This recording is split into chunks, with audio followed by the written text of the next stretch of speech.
walang pwesto eh. Kung tao sa labas. Mag-furniture pa naman to. Kulang pa na 20. Open door na lang kami. Open door. I-open door muna to. Papasok ko na iba? Ha? Papasok ko na iba? Mamaya. Mamaya. Diyan muna sila sa labas.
May gusto mo sa setup sa akin. May setup na ba? Sinagpin. $10. Tinanggal mo yung mga gamit. Hindi, doon na lang dadalhin niyo doon. Camera sa kayong gate niya. Ang dami daw neto tayo. Open door na lang. Naku, hindi. Kasi nag-i-click ko. At yan. Pasuyo. Kuha sa dito. Kuha. Saan? Sa kanila.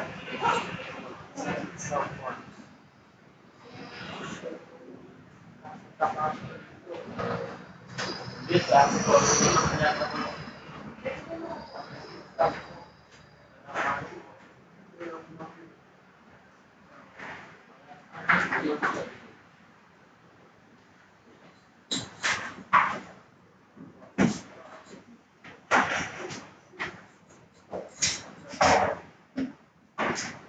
Kaya dito na naman.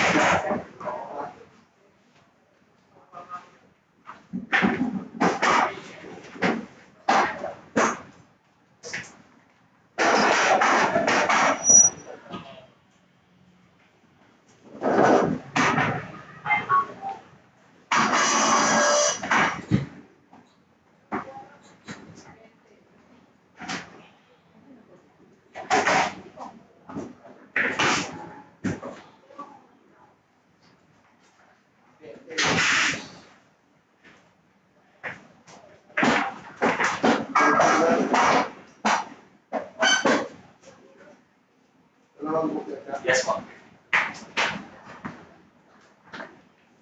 May isa na lang ito. Tama.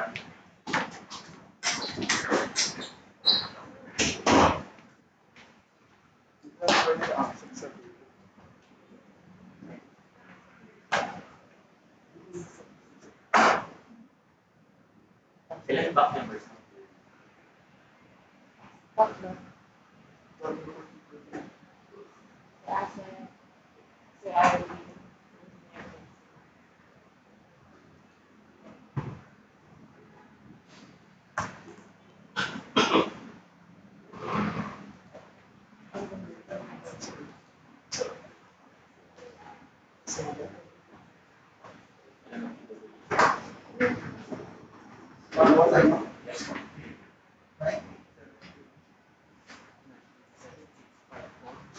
Business naman ang monoblock sa atin.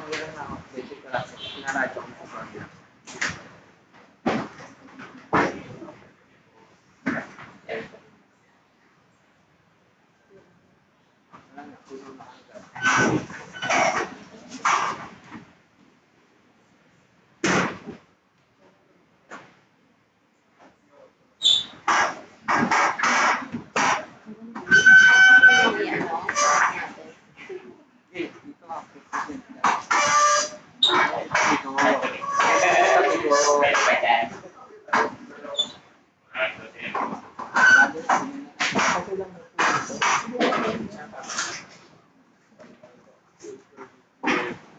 Kanan.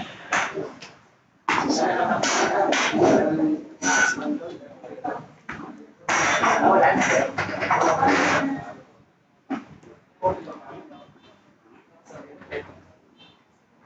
Kanan.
Gusto mo po, ano gusto mo, kape? Kape, kape ba tubig? Kasi, kape tubig. Bawal mo sa loob. Bawal ka sa kape. Saktong.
274 million.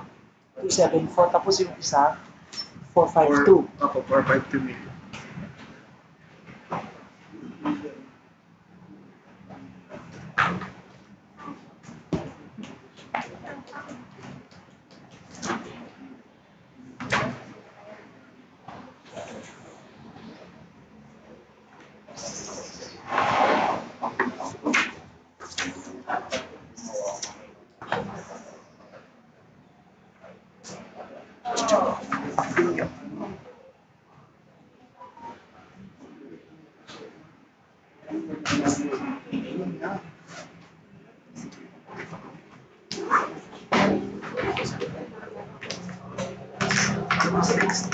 Allocation this year.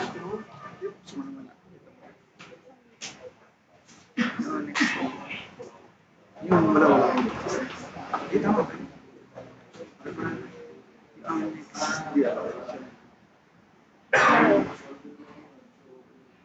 Itong dito lang, yung express. Express, pareho lang naman. Easy mo. Review ka naman pala. Yun na, okay.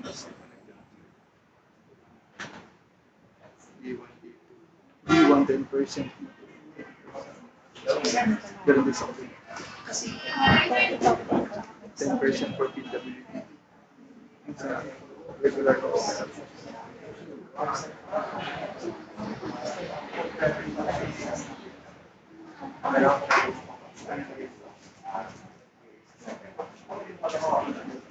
Kasi naman siya kahapon.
Ang mga hindi pagbawa.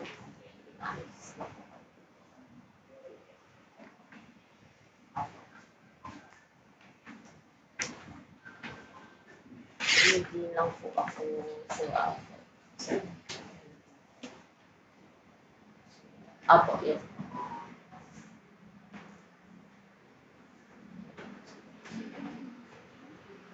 Hindi po ako. Mag-chat na lang po kaya.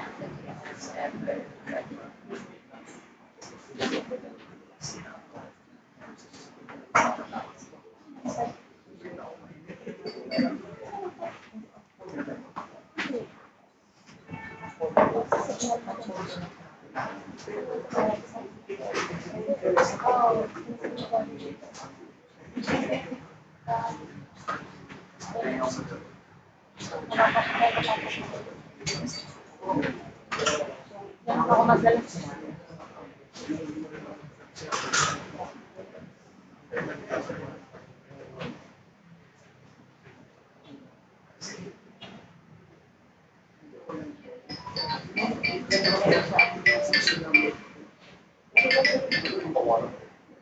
Michael, nasaan ka na ngayon?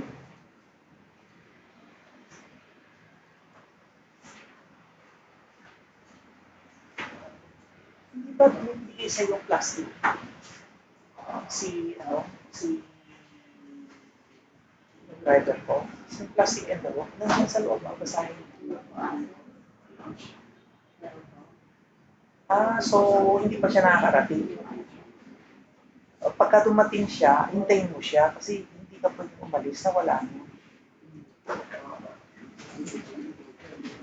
Nandun sa likod ng kotse. Yung mallet. Yung kahon na kulay-pula. Ikakapit mo yun, di ba? Yun. Ano ba yung tatlo yun? Tatlo yung pinapagawa ko yun, di ba?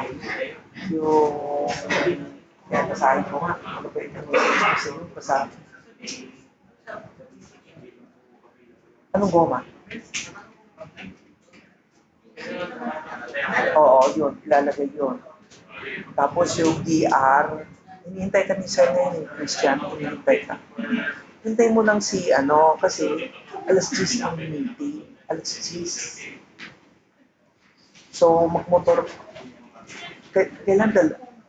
Oo, mga 9:30. Parang may kabit mo yung start dates, no? Ha?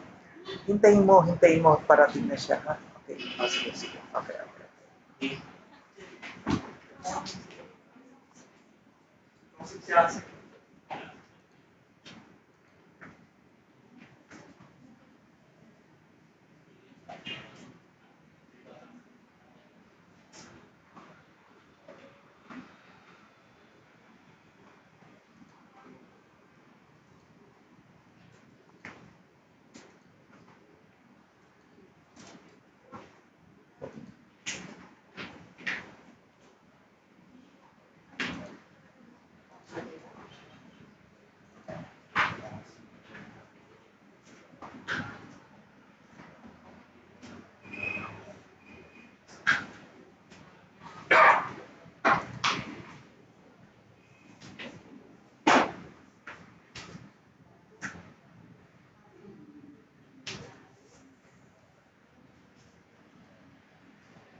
Saan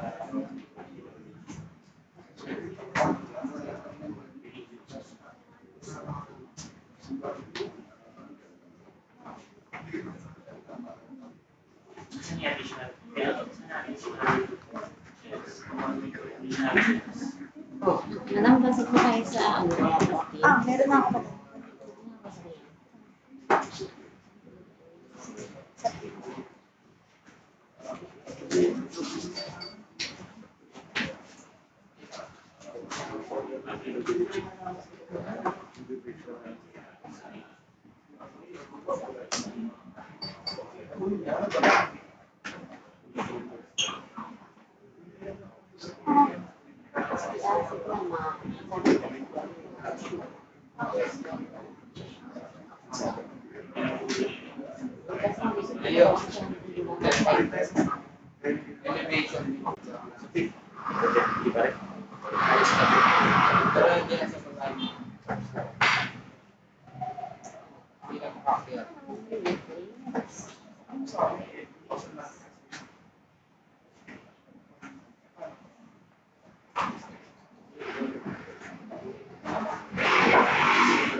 kanina, 6 million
Pwede po tayo mag-adjust po na ng usog lang po doon para yung portion na po na ito, option na po natin pa-open yung mga back member. Adjust po lang. Gusto malinis yung pwesto natin.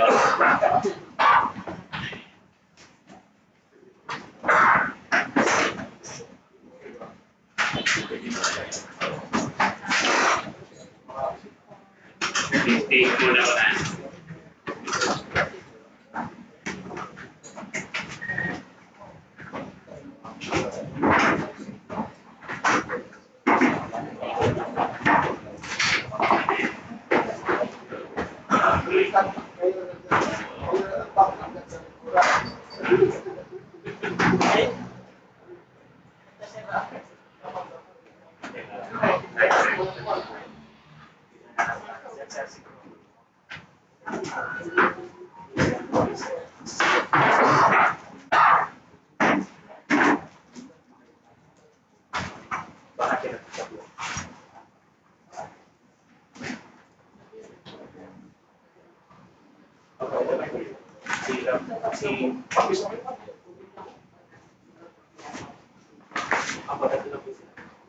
There are people asking for procedure post. Hindi na pala nag-lance.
Saan yung support ko yun? Ito yung source of fund. Yung mga gets mo. Yes. Or sabi mo sasabihin ko para aware sila. Ang mapili.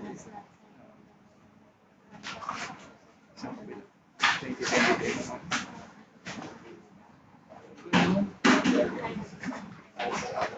That's it. Basahin mo na lang mo. Sa pag-docs. Pag nabasa mo lang ako. Tapos sa last week.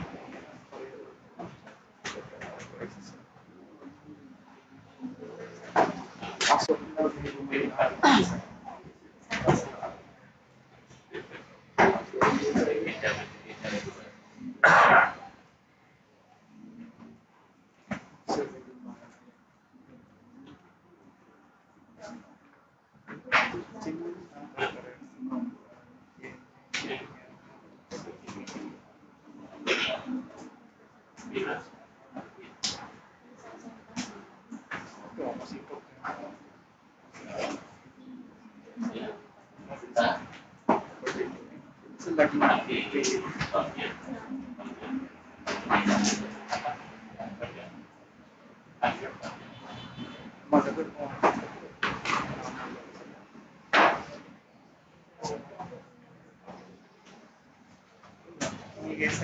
Yes. Ano yung mga ano?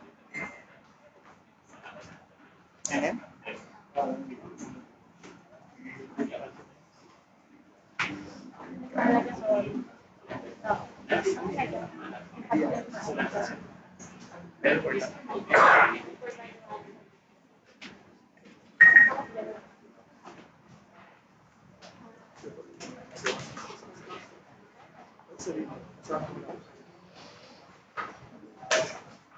Mag-attend. Alis na ako. Sumama ka sa amin. Pwede ka na ito.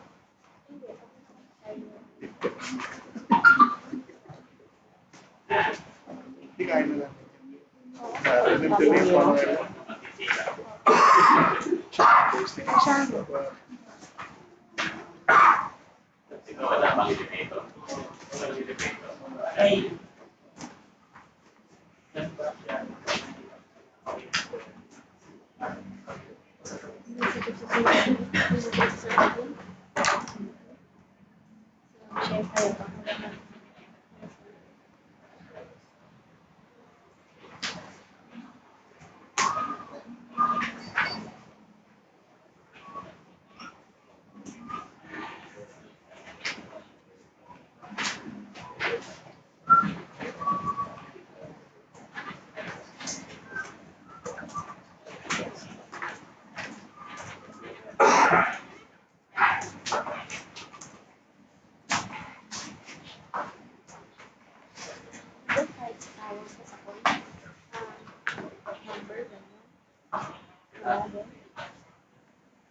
Sa Arvin na loob. Ano ba? Ano naman sinasabi? Si May talaga.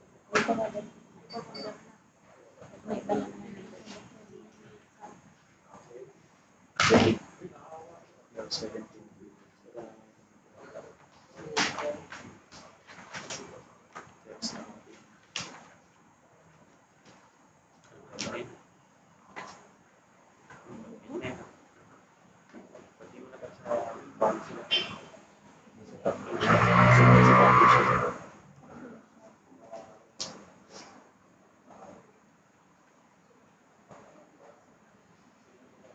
Yes, hindi mo nabasa, it's readable naman dito.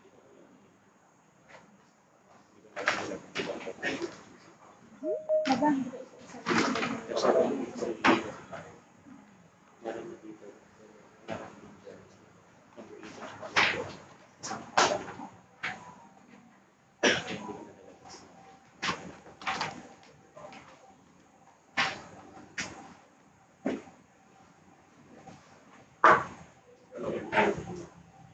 Bagay.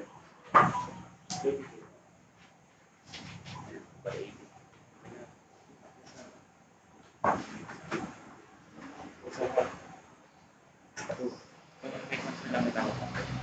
So things ko lang naman. Basta kung may concern na lang, tawagin na lang si Josh na.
Ano ako?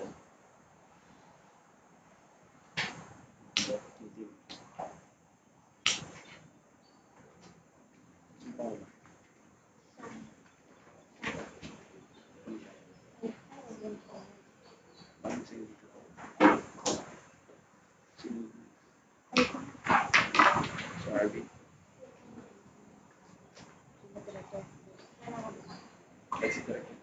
Wala pa siya dito sa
Si Sir Alvin ba? Nakakapit si Sir Alvin.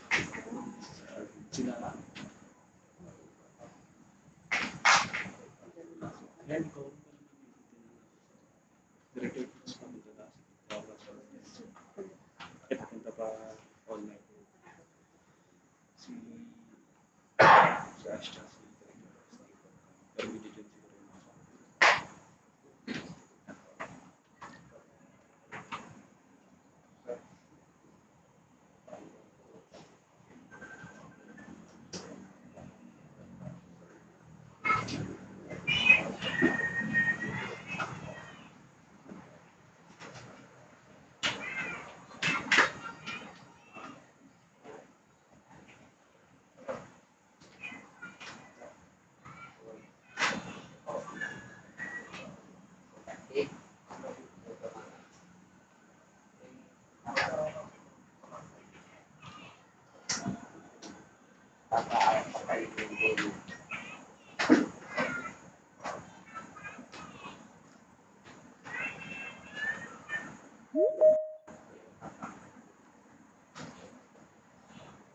Sama pinakita ko sa'yo, di ba?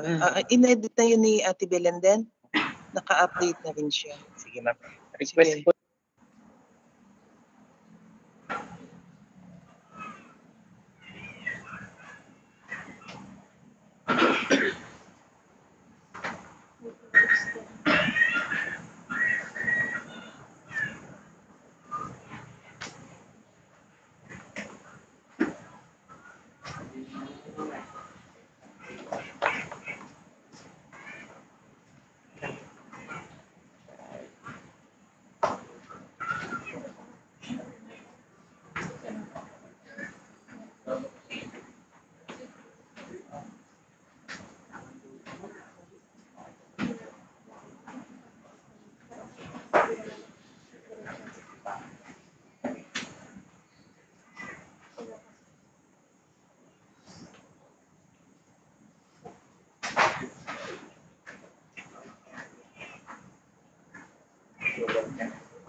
Good morning, everyone.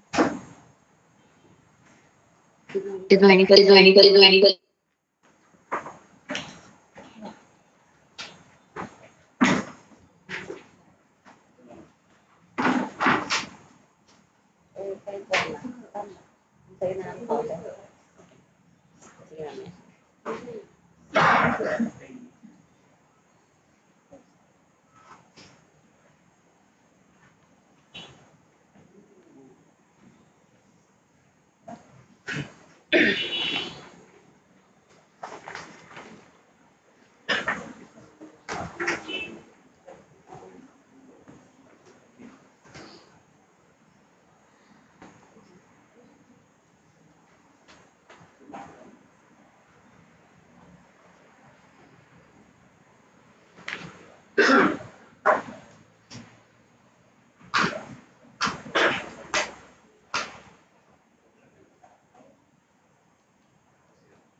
Sa orientation sa director.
Sarap dito na.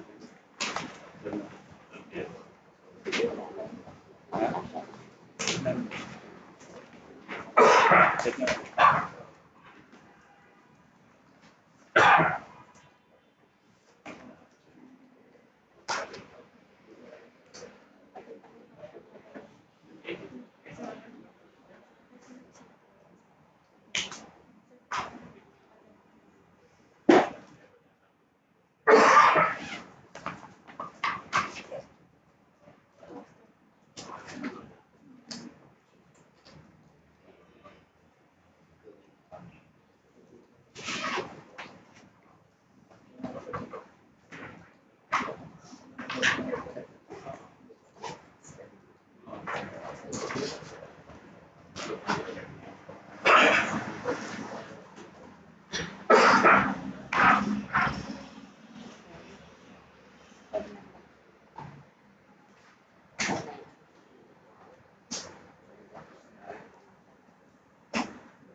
Yes, yes, good morning, everyone.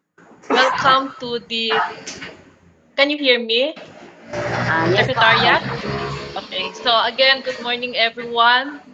Welcome to the pre-bid conference for the supply and door-to-door delivery of school furniture for elementary, junior, and senior high schools using the 10% allocation for cooperatives of persons with disabilities and the 15% allocation for different types of cooperatives under CY 2022 and CY 2023 school furniture program. So before we start with the pre-bid conference, may I request our back secretariat to please start with the preliminaries. So can we have a prayer and then the roll call? Back to you, Miss Jelly. Thank you po, Madam Chair. Before we start po, let us pray po muna. May we call on Miss Geraldine Kumbari, sir, to lead the prayer po. Let's pray. Loving Heavenly Father, we come to you this hour asking for your blessing and help as we are gathered together. We pray for guidance in the matters at hand and ask that you would clearly show us how to conduct our work with a spirit of joy and enthusiasm. Give us the desire to find ways to excel in our work. Help us to work together and encourage each other to excellence. We ask that we would challenge each other to reach higher and farther to be the best we can be. We ask this in the name of the Lord Jesus Christ. Amen.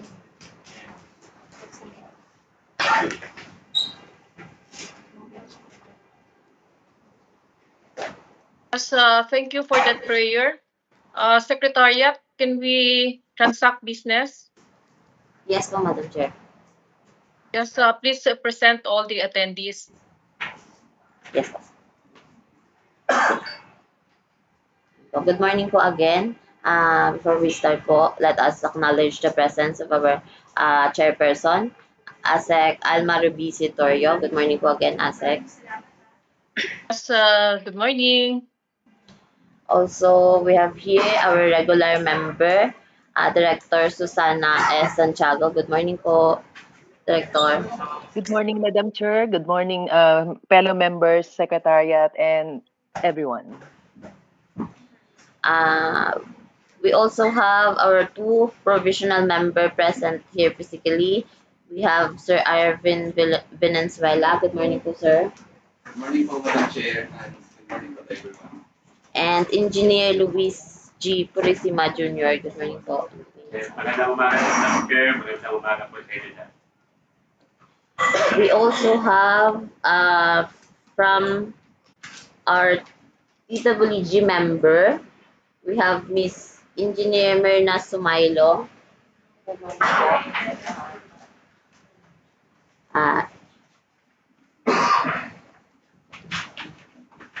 We also have Engineer Crisan Coronel. Good morning po. Morning, everyone. We have Engineer Dara Monique. No, okay. Morning po.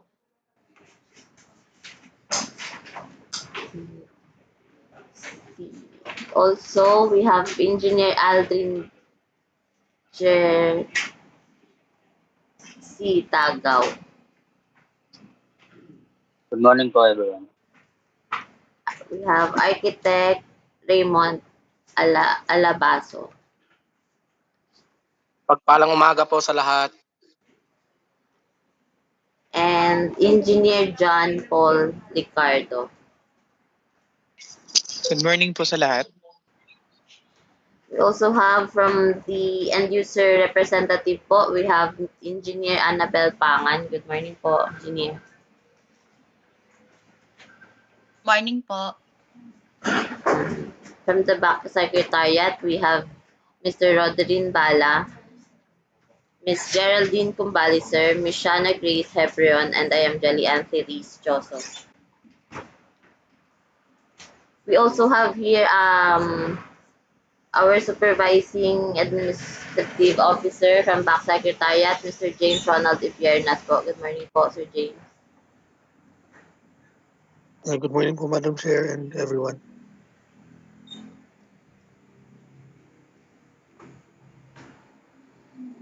Madam Chair. Yes, thank you very much, Ms. Jelly. So with the presence of our regular member, Rectut Santiago, who is attending virtually, and with the presence of our two provisional members who are there attending on site in our conference or meeting venue, Sir Arvin Valenzuela and Engineer Luis Purisima, your presiding officer confirms that we have established a quorum and we are ready to transact business. On behalf of the BAC, I would like also to thank and acknowledge the presence of the members of our TWG, the representatives of our end user, and of course our BAC Secretariat. We also have with us our supervising administrative officer, Sir James. Ms. Jelly, can you please present also our prospective bidders?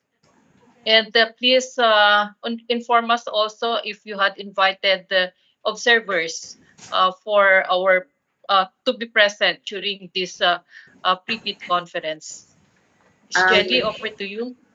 Yes po, Madam Chair. So we invite the observer, Commission on Audit, NAMFREL, and sa Foundation, Philippine Chamber of Commerce and Industry, Government Watch last August 10 po.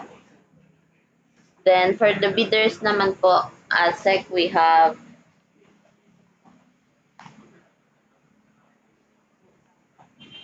for a while lang po ASEC.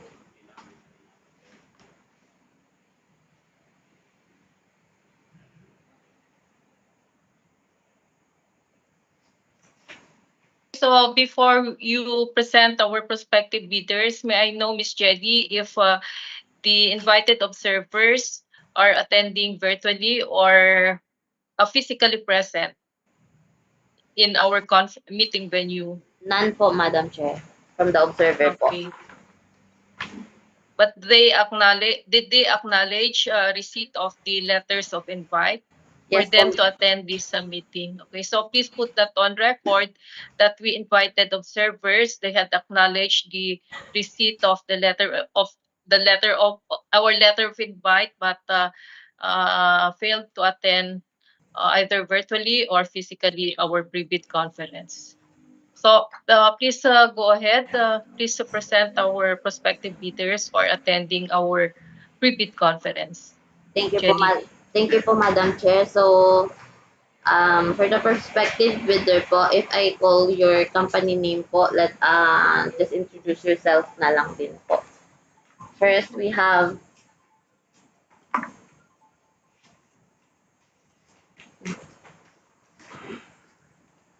AMCA, Multi-Purpose Corporation po. Sorry? AMCHA. Yes po. From AMCHA. Yes, sir. Introduce yourself na lang po.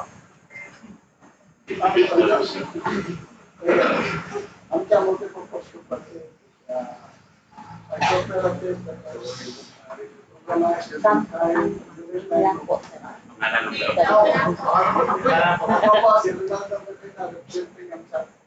Thank you po. Next po, we have Cosmex Technologies Incorporated. Morning po, I'm Sheila from Coffee. Thank you po.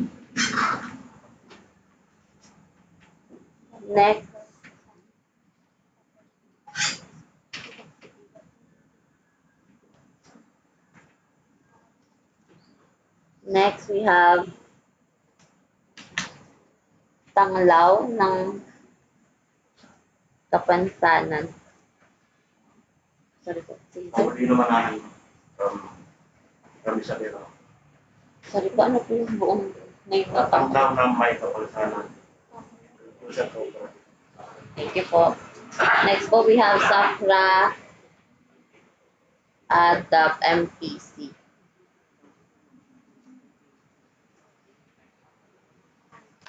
From Sacra po. Ma'am, Into, Inis Mayano po, sa pangalan ng TCL. Manager.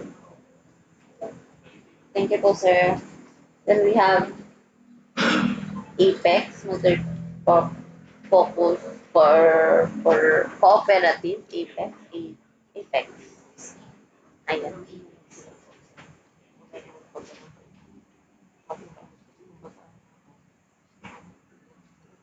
Yes, thank you very much, Miss Jelly. I hope we were able to acknowledge Madam Chair. everyone.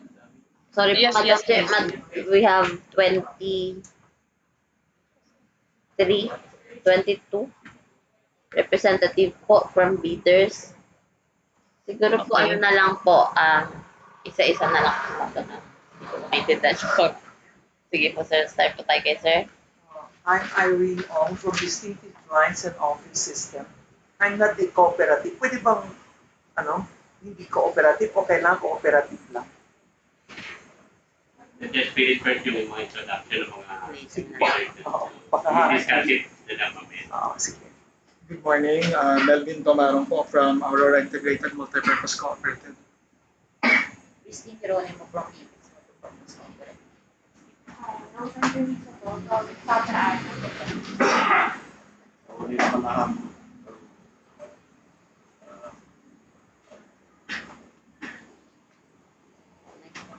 Miss Jelly, okay na tayo? Hindi pa po sila tapos. Sige, sige. Sige. Okay, sige. Next Okay. po. I'm Sheila from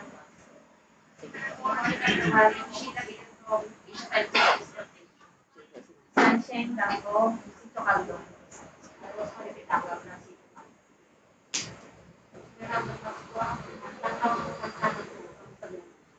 Rose Galactus from Allocation Systems. Reyes from Allocation. Gina Turco from Pinipwede Purpose ko. Analine po, tahanang walang magdano. Inis Mayano sa pangalan ng TCL. Danang. Tinatulong PPS lang po.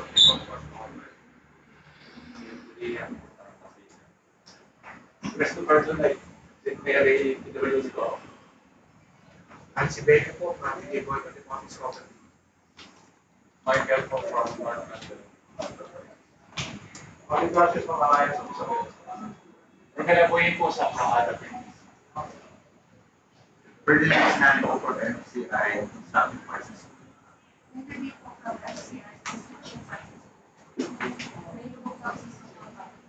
Fighting mo ba? Hindi ko literal from na wala na. Lahat na po nakapag-introduce. Kayo po, sir. Virgin for last day. Sec. So thank you very much. So I hope all the attendees are properly acknowledged, and of course we would like to thank all our prospective bidders who are here attending this pre-bid conference. So with that, we are now ready to present the project information as well as the significant provisions of our bidding documents for this project.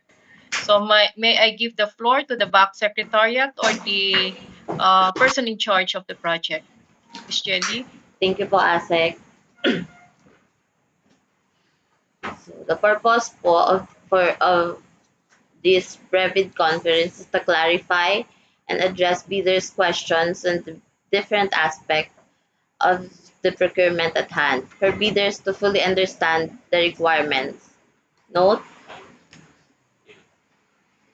that any statement issued shall not modify the terms unless in written and issued through supplemental bulletin. So, the end user for this project is School Infrastructure and Facilities Education Facilities Division, SIF or EFD. The source of fund is 2022 BEFF SF for school furniture 2022 and 2023 BEFF SF for school furniture 2023. the the invitation to bid was posted last August 10, 2023 in PhilJeff's DepEd website, Facebook page, and DepEd bulletin board. For the approved budget of contract for school furniture 2022 for 10% allocation cooperative of PWDs, we have 3 lots, total of 109,812,806. For the 15% allocation, other cooperatives with 4 lots, total of 164,669,937. So the grand total for this project is 274,482,074, 743. For the 2023, for 10% allocation cooperatives of PWD, we have 3 lots with a total of 180,600,542.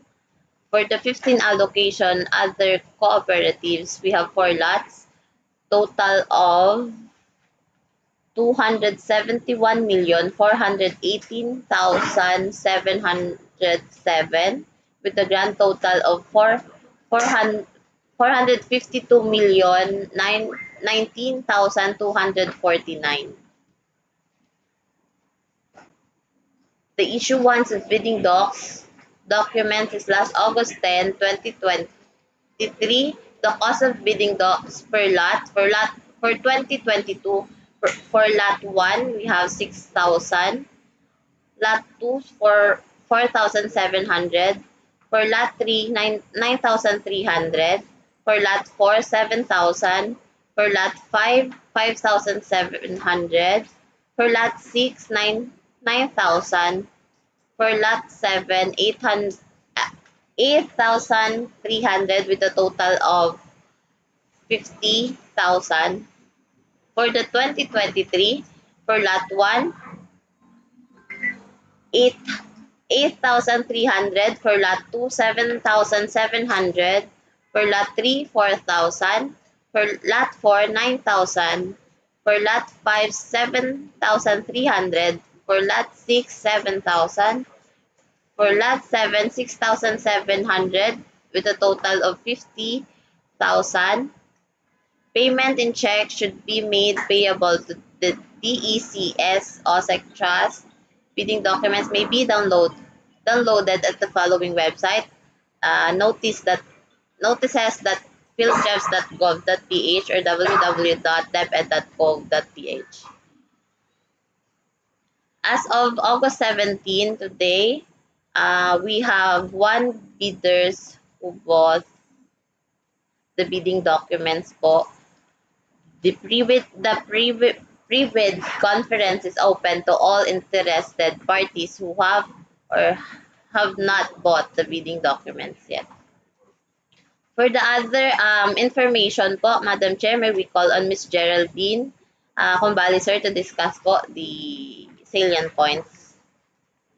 Yes, thank you very much, Ms. Jelly. So at this juncture, we would like to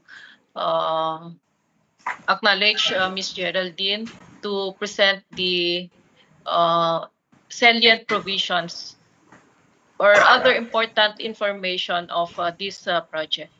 Ms. Geraldine, Thank you po, please. Madam Chair. So, for the invitation to bid and instruction to bidders, the prospective bidder should have completed with a period of 7 years immediately preceding the deadline for submission of bids, single largest completed contract or SLCC, similar to the contract to be bid and the value of which adjusted, if necessary, by the bidder to current prices using the Philippine Statistics Authority Consumer Price Index must be at least 50% of the ABC of the lot bid for. BDS ITB Clause 5.3 for the purpose of the track record requirement, contracts similar to the project shall refer to the supply and delivery of school/office furniture. For this purpose, the similar contract should have been completed within a period of 7 years immediately preceding the deadline for the submission and receipt of bids. For BDSITB Clause 7.1b, subcontracting is allowed. Supplier may subcontract to one or more cooperatives as it may deem necessary. However, in any case, the amount of the subcontract should not be more than 20% of the total project or contract cost. And the BDSITB Clause 9, requests for clarifications for an interpretation must be in writing and submitted at least 10 calendar days before the deadline set for the submission and receipt of bids. The procuring entity's address is ASEC Alma Rubicitorio, Bids and Awards Committee or BAC 1, care of Procurement Management Service, BAC Secretariat Division, Room M511, 5th floor, Mabini Building, DepEd Central Office Complex, Meralco Avenue, Pasig City. Consistent with Section 22.5.3 of the revised IRR of RA 9184, posting on the PhilJEPs and the procuring entity's website of any supplemental or bid bulletin shall be considered sufficient notice to all bidders or parties concerned. For BDSITB Clause 11, documents comprising the bid financial component. The second bid envelope shall contain the financial documents for the bid, and the bid form and price schedule shall be per lot as prescribed in the forms provided herein. For BDSITB Clause 12, the price of the goods shall be quoted DDP, schools or the applicable international commercial terms or Incoterms for this project. Bid prices should be written in 2 decimal places only. Bid prices that are written in more than 2 decimal places shall be rounded off. And the results of bid evaluation that will exceed the ABC shall be a ground for rejection of the bids. The instruction to bidders, BDSITB Clause 14.1, the bid security shall be in the form of a bid securing declaration or any of the following forms and amounts indicated in this bidding document. So for the school furniture 2022, as shown in the screen, so in 10% allocation cooperatives of PWDs, so it has 3 lots. For lot 1, it indicated the region 1, region 2, region 3, and region 4A. So for the cost breakdown of the ABC of 274,482,743 for lot 1, it has 32,977,595 and the 2% is 659,551.90 and the 5% of ABC is 1,648,879.7.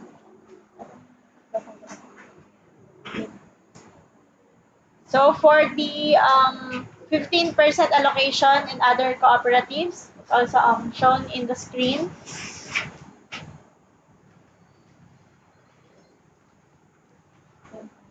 For school furniture 2023, it has also 3 lots for 10% allocation cooperative of PWDs.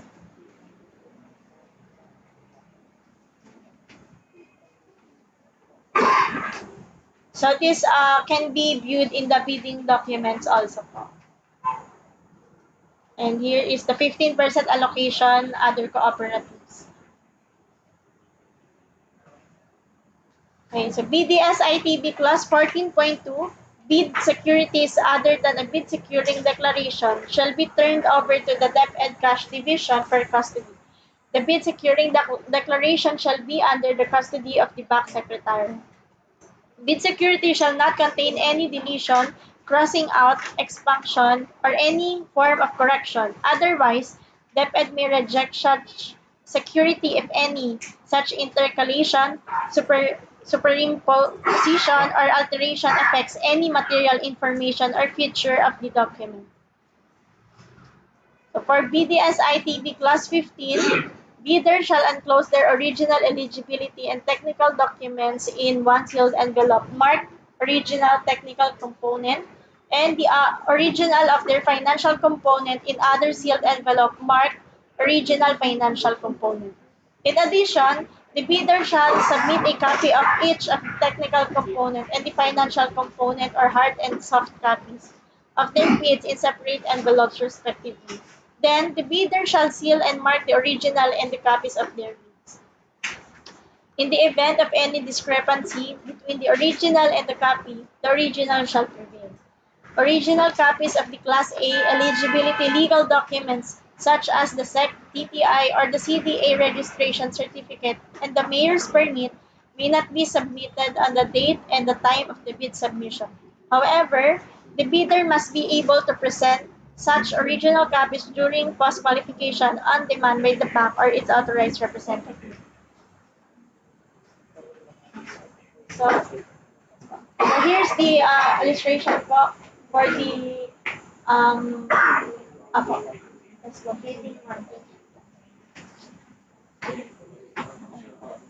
Next. So for BDSITB Class 15, unsealed or unmarked bid envelopes shall be rejected.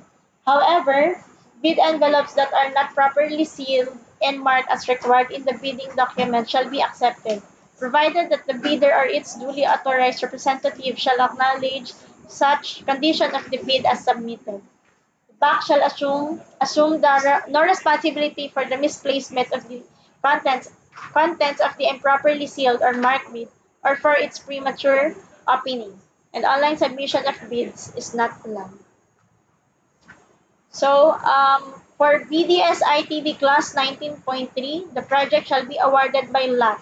Details as follows. So, here's the for school furnitures 2020 for 10% allocation cooperative with the for the learners table, teachers table, and teachers chair, wood and steel learners chair or HDPN steel with the grand total of 109,812,806. Yes. So it's also can be viewed in the PD document. Same with the BDS ITB class 9.3 with the grand total of 164,669,937 pesos. Okay, so for the BDS ITB class 19.3 for school furnitures 2023, 10% allocation cooperative of PWDs. It also viewed again in the bidding documents. Same with the 15% allocation other cooperatives. So for the BDS ITB class 19.5, the computation of a prospective bidder's NFCC must be at least equal to the ABC to be bid, or calculated as follows.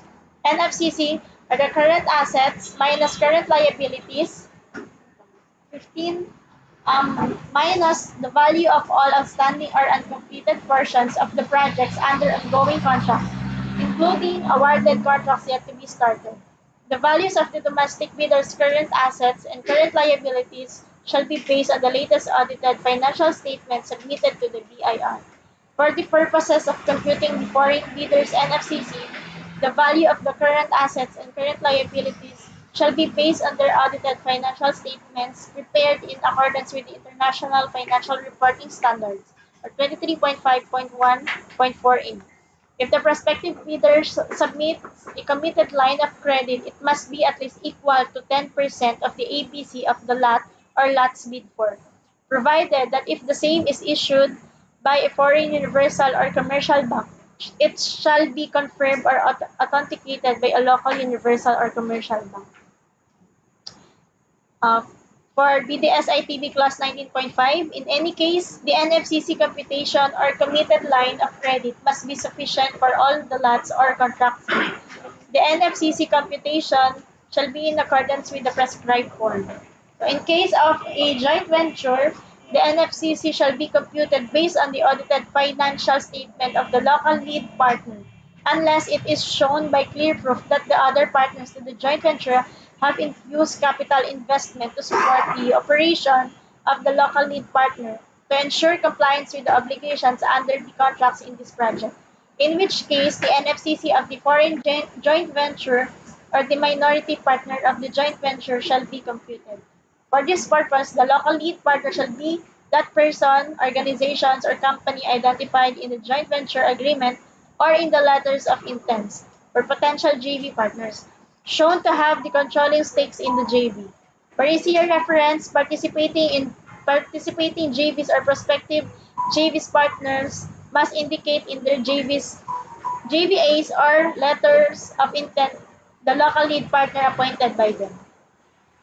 So for BDS ITB Class 20.1, with a non-extendable period of 5 calendar days from receipt by the bidder of the notice from the bank that is submitted to LCB, the bidder shall submit the following requirements. A. Latest income and business tax returns, printed copies of the electronically filled income tax and business tax returns with copies of their respective payment confirmation forms for the immediately preceding calendar tax year from the authorized agent bank.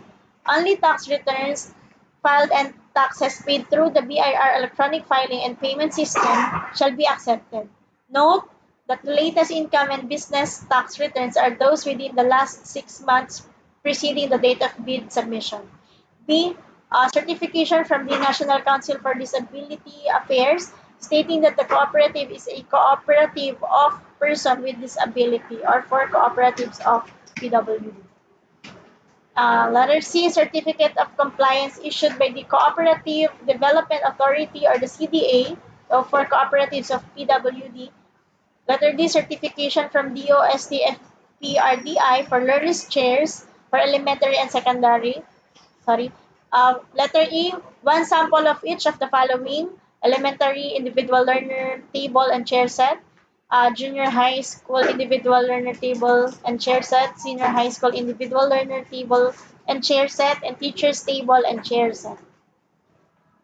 BDS ITB Clause 20.1, during post-qualification, upon demand by the bank or its representatives, a bidder with the lowest calculated bid shall be able to present or submit A. Documents to verify or support its statement of ongoing and or statement identifying its completed contracts, which may consist of the following: appropriate and clear duly signed contracts, purchase orders, agreements, notices of awards, job orders, or notices to proceed with the corresponding duly signed certificate of completion, delivery receipts, inspection and acceptance reports, certificates of final acceptance or official receipts, and for validation purposes, original copy of Class A eligibility documents must be submitted. For BDS ITB Clause 20.1, during post-qualification, compliance of the goods offered with the requirements specified in his bidding documents shall be determined, including the following. As per Section 34.3 B. To Item A of the IRR of RA 9184, verification of availability and commitment, and or inspection and testing for the required capacities and operating conditions of equipment units to be owned, leased, under purchase by the bidder for use in the contract under bidding, as well as checking the performance of the bidder in its ongoing government and private contracts if any of these ongoing contracts shows letter A negative slippage of at least 15% in any one project or a negative slippage of at least 10% in each of two or more contracts. For BDS ITB Clause 20.1, as per Section 34.3, B.3, Item A to C of the IRR of RA 9184, verification and or inspection and testing of the goods or products after sales and or maintenance capabilities in applicable cases, as well as checking the following: delay in the partial delivery of goods amounting to 10% of the contract price in its ongoing government and private contracts. B. If any of these contracts shows the bidder's failure to deliver or perform any or all the goods or services within the period specified in the contract or within any extensions thereof granted by the procuring entity pursuant to a request made by the supplier prior to the delay, and such failure amounts to at least 10% of the contract price, or unsatisfactory performance of the supplier's obligations as per contract terms and conditions at the time of inspection. If the bank verifies any of these deficiencies to be due to the bidder's fault or negligence, the bank shall disqualify the bidder from the award for the procurement of goods. In case of foreign bidders, a certificate of authentication from the Department of Foreign Affairs shall be required for each document submitted, i.e. the Class A documents or its equivalent that are written in foreign language, translated to English, and duly authenticated by the appropriate Philippine Foreign Service establishment or post or the equivalent office having jurisdiction over the foreign bidders' affairs in the Philippines. So for BDSITB 20.1, to facilitate post-qualification, the bidder at its option may submit in advance on the deadline for submission and receipt of bids, above requirements and other documents required in Section 2 ITB 20.1. So the envelope shall be placed in a brown envelope and marked as shown in the screen. So failure to submit above requirements within the required time frame or a finding against the veracity of any such documents or other documents submitted for the project shall be a ground for disqualification of the bidder for the award and the enforcement of the bid securing declaration. For the submission of samples, all lowest calculated bidders are required to submit one set of samples for each of the items corresponding to the lots bid for, based on the technical specifications and drawing as offered in the bids. Failure to submit the required samples during the post-qualification stage shall be a ground for disqualification. These samples shall be subjected to evaluation during post-qualification. The technical working group or DTWG shall evaluate the said samples to determine compliance with the required technical specifications subject to the approval of the Bids and Awards Committee. Failure to comply thereto shall be a ground for post-disqualification. Replacement of samples is not allowed. In GCC SCC Class 1, the delivery and documents, upon delivery of the goods to the delivery site, the supplier shall notify them and present the following documents.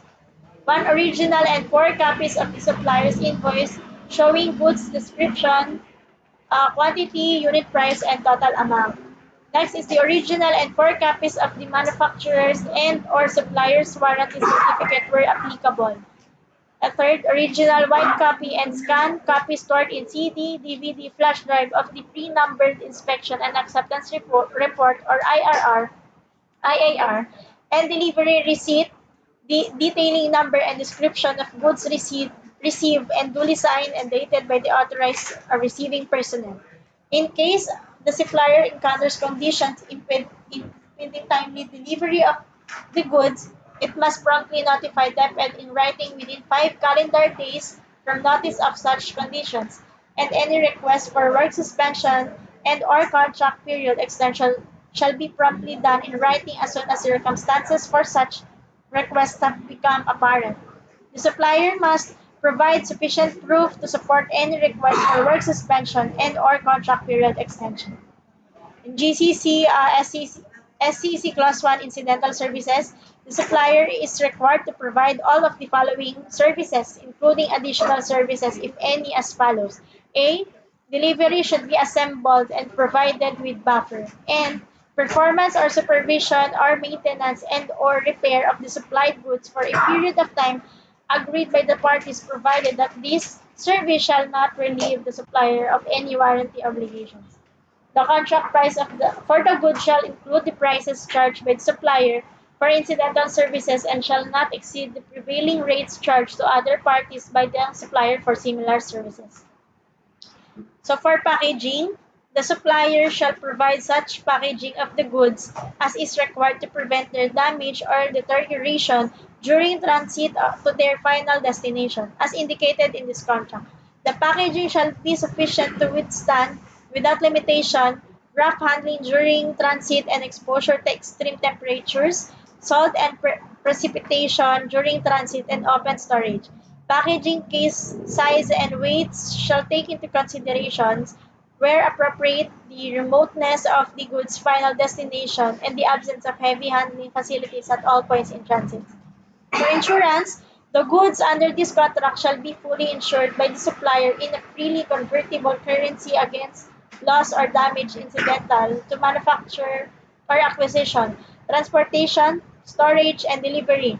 The goods remain at the risk and the title of the supplier until their final acceptance by DepEd. So for incidental services, the supplier, sorry. So for transportation, the supplier shall transport the goods to the project site or the schools. This transport of the goods, including insurance and storage as specified in this contract, shall be arranged by the supplier and related costs shall be included in the contract price. DepEd accepts no liability for the damage of goods during transit. Risk entitled to the goods will not be deemed to have passed to DepEd until its receipt and final acceptance at the final destination through its authorized receive personnel.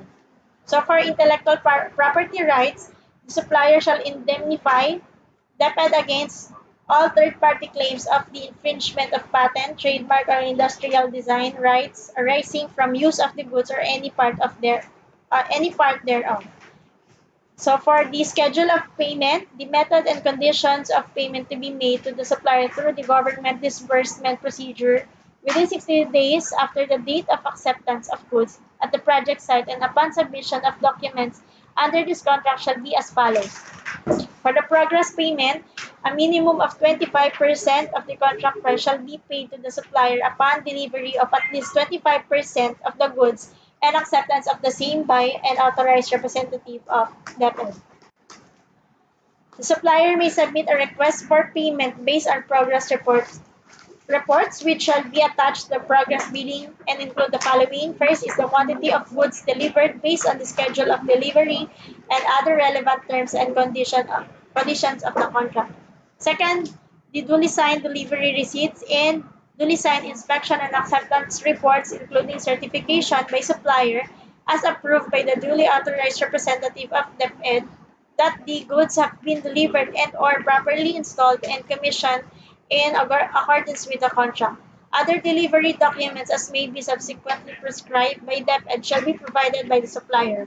Note, the supplier must furnish a copy of the above-mentioned documents to DepEd Accounting and the end user or the School Infrastructure Facilities, Education Facilities Division, and the Contract Management Division of the Procurement Service Central Office.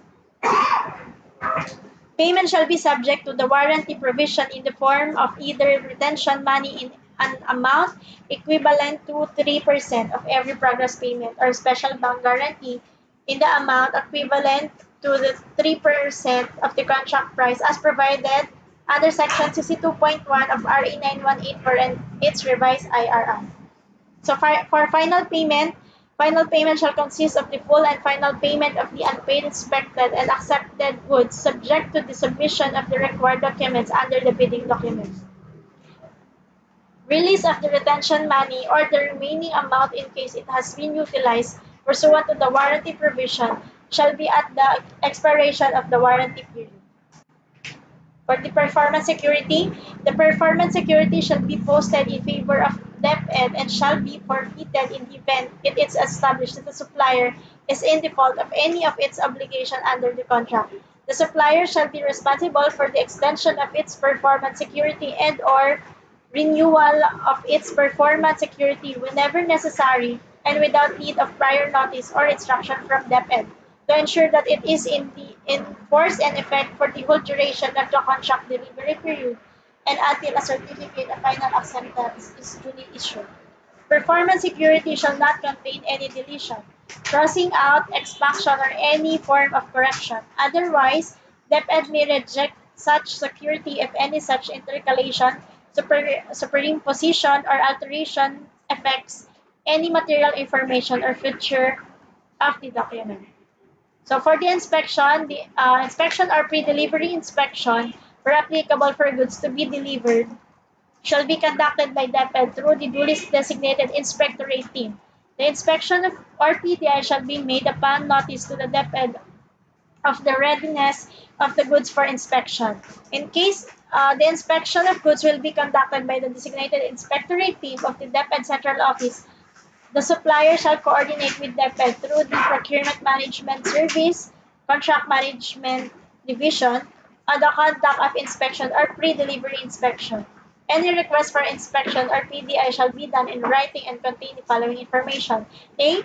Project title and contract number. B. Specific goods for inspection. C. Quantity of goods for inspection. D. Venue or address of inspection site. And proposed schedule of inspection, which must be at least 10 calendar days from the submission of the letter request. Continuation for the inspection is the request for inspection for PDI shall be addressed to procms-cmd and must be submitted through email at procms.cmd@deped.gov.ph. Pre-delivery and pre-implementation conference shall be conducted prior to the inspection of goods by the designated DepEd inspectorate team as may be necessary or applicable. Prior to and for purposes of inspection, the supplier shall ensure convenient access to the goods for inspection. The supplier shall assign personnel to undertake the handling, unpacking, assembly, commissioning, disassembly, repacking, resealing, and sorting of the goods prior to, during, and after the inspection. DepEd shall have the right to visit and inspect the supplier's premises covered by the contract at any time or stage of contract implementation to monitor and assess the supplier's capacity to discharge its contractual obligations. And goods with defects or non-compliant with the required technical specifications upon delivery shall be rejected, orally or in writing, by DepEd and replaced by the supplier in accordance with the warranty provision of this bidding document. The supplier shall replace all rejected goods within 30 calendar days from its receipt of the notice of rejection from the recipient schools. The replacement goods shall be subject to reinspection. Goods are considered defective when they are unfit for the use for which it is intended or its fitness for such use is diminished to such an extent that, had DepEd been aware thereof, it would not have acquired it or would have given a lower price for it. Defects in the goods can either be patent or latent. A patent defect is one that is apparent to the buyer on normal observation. It is an apparent or obvious defect. On the other hand, a latent defect is one that is not apparent to the buyer by reasonable observation. A latent defect is hidden or one that is not immediately determinable. So for warranty, 1 year comprehensive and on-site warranty for the non-expendable goods.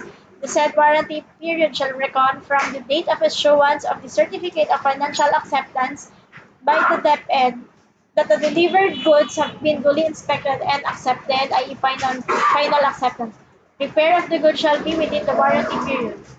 Payments shall be subject to the warranty provision in the form of either retention money in an amount equivalent to 3% of every progress payment or a special bank guarantee in the amount equivalent to 3% of the contract price as provided under Section 62.1 of RA 9184 and its revised IRR.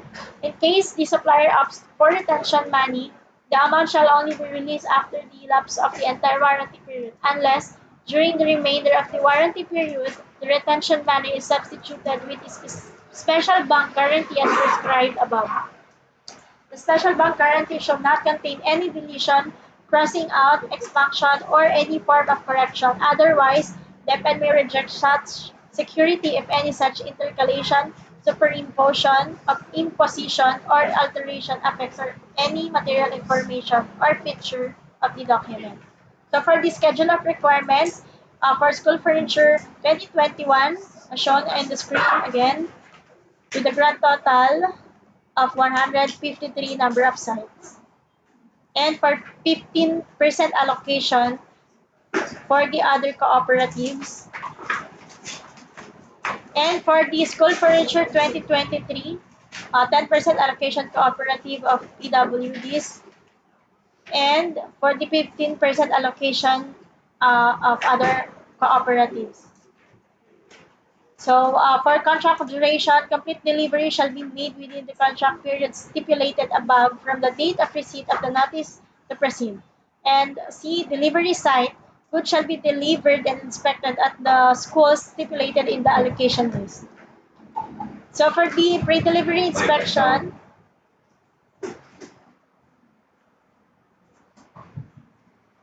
Check.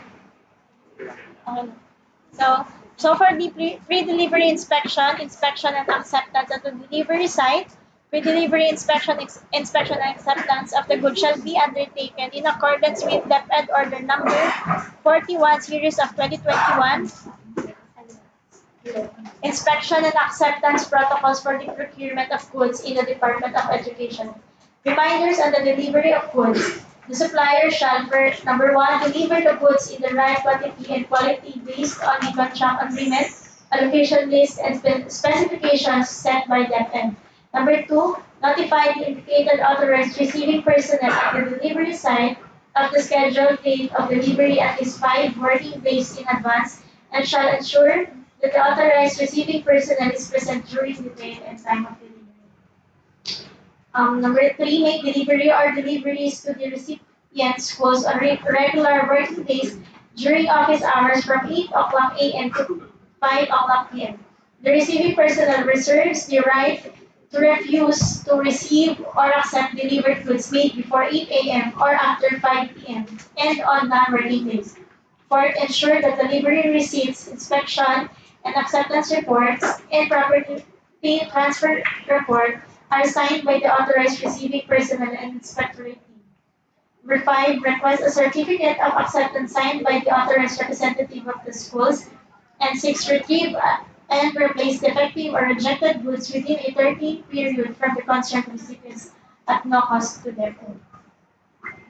So for the technical specifications, bidders must state here either comply or not comply against each of the individual parameters of each specification, stating the corresponding performance parameter of the equipment offered. Statements of comply or not comply must be supported by evidence in a bidder's bid and cross-reference to that evidence. Evidence shall be in the form of manufacturer's unamended sales literature and conditional statements of specification and compliance issued by the manufacturer, samples, independent test data, etc. as appropriate. A statement that is not supported by evidence or is subsequently found to be contradicted by the evidence presented will render the bid under evaluation liable for rejection. A statement either in the bidder's statement of compliance or the supporting evidence that is found to be false either during bid evaluation, post qualification, or the execution of the contract may be regarded as fraudulent and render the bidder or supplier liable for prosecution subject to the applicable laws and insurances. So for the general specification, okay, so it also shown in the screen. And the detailed specification, see attached the Annex B for the detailed specifications and drawings. So for the checklist of technical and financial documents, so for the Class A documents containing legal documents and technical documents. So for technical component envelope, in Class A documents, it has also the financial document. Class B documents, it also includes the financial component envelope, original and duly signed accomplished financial bid form, and original of duly signed and accomplished price schedules. So other documentary requirements under RE 9184 as applicable.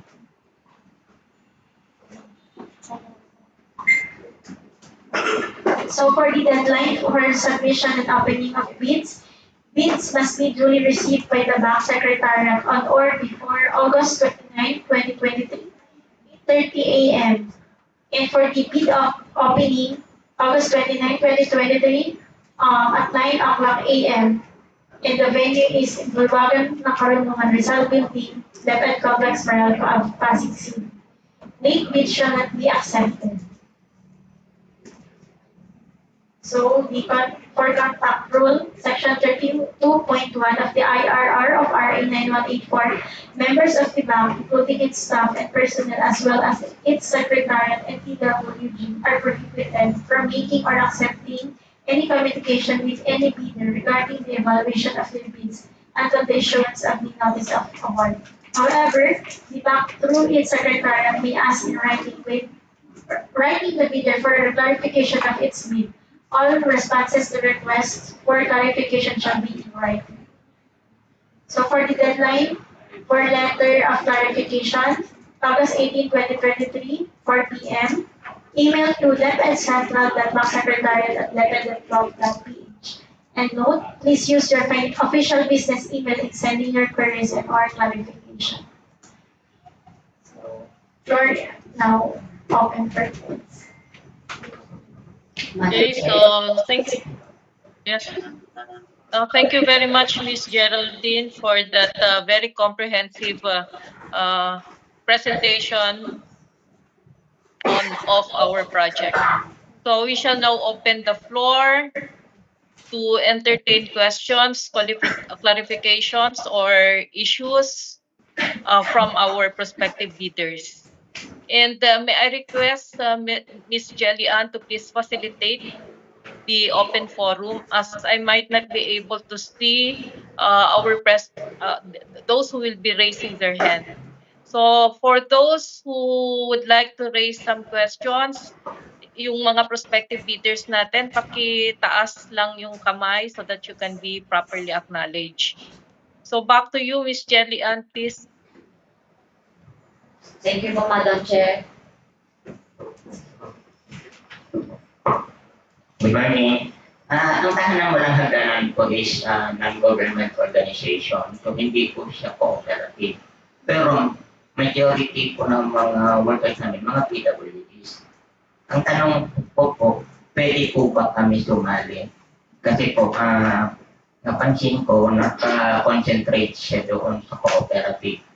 Pero binasa ko po dito kasi sa EO 417, mayroon ditong nakalagay sa section 3, paragraph 3, na nakalagay dito, cooperative of PWDs and organization of PWDs. So, tanang walang hagdanan is an organization of persons with disability.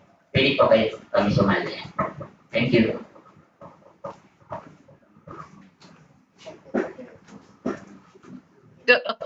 Yes, can we have the comments from the end user, representative of the end user?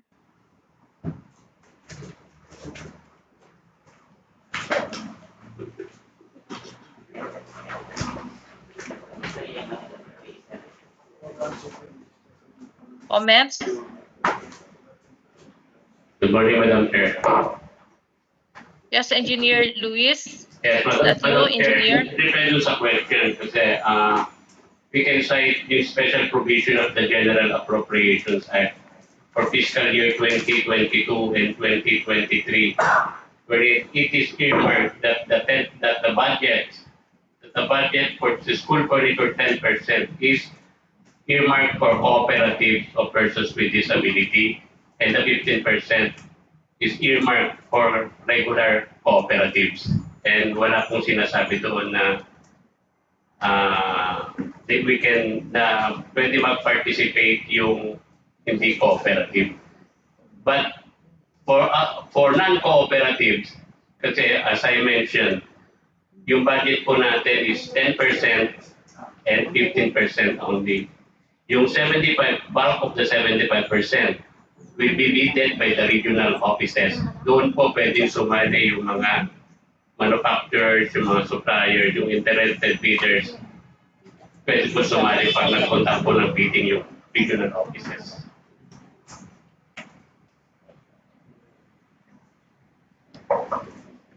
Thank you, Engineer Purisima. So to our prospective bidder who raised that question, I hope you heard what Engineer Purisima had mentioned. And in the slide deck prepared by the back secretariat, nandun din yung mga eligibility requirements na hinahanap sa mga prospective bidders, yung mga certifications.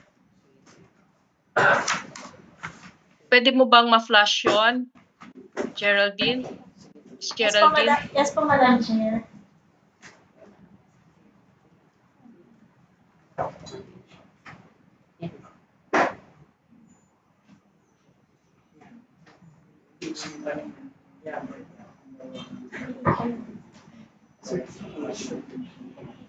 Ano yung test na yun?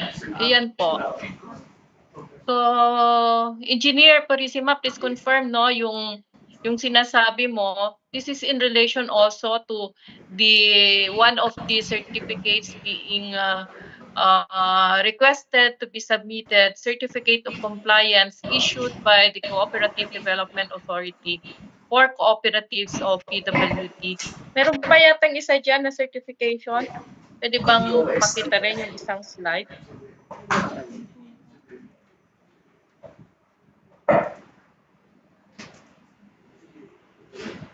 Yung related doon, na nagsasabi talaga na ano, yung sa meron silang certification na cooperative sila. 20.15. Ayan. Oh, ayun po. But just in the same po, we are not preventing you to put in writing yung gusto nyo pong i-clarify. But just be mindful yung date ng submission ng written clarification po ninyo for this project. So, Ms. Geraldine, can you please announce again kung meron silang written clarification, yung timeline po natin dyan?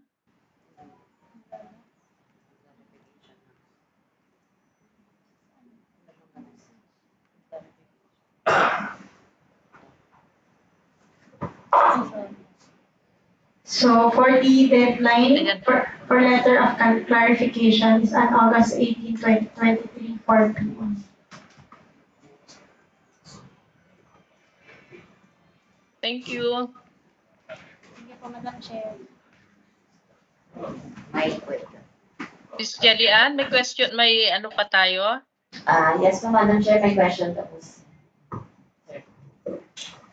Good morning, everybody. From Handicap Persons Protection Cooperative. My question is your contract durations for persons with disability. Kasi may nakita ko doon, 100 days or 90 days or 60 days. Pwede bang i-verify? Kasi medyo yung 15% contract durations is parang hindi siya medyo unfair doon sa contract durations ng persons with disability. Ayan, 60 calendar days. Tapos nakita ko sa 15% allocations is more of 90 days. So what is the difference between the 15 in the 10% allocations? Kasi medyo sa tingin ko mas unfair sa PWD yung calendar days. Mas mababa kumpara mo doon sa 15% o calendar days. Kasi yan ay may mga tawid dagat yan. May mga tawid bundok yan. So yun lang yung pang aking clarifications. Thank you. Okay, maraming salamat. May we hear from the end user? Representative from the end user, please. Good morning, everyone. Yung tungkol naman, sir, sa concern mo ng calendar days, duration, nagdepende kasi yan sa quantity. Total quantity. Kasi mas marami ang quantity doon sa 15% kaysa 10%. Ang computation po yan, sir, is based on sa number of quantities.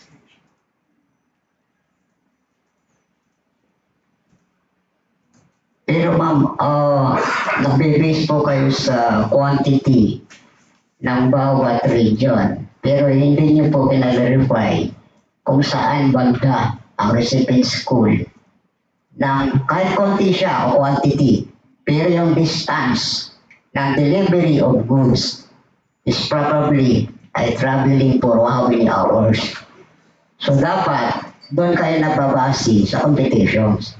It's not the quantity of every regions.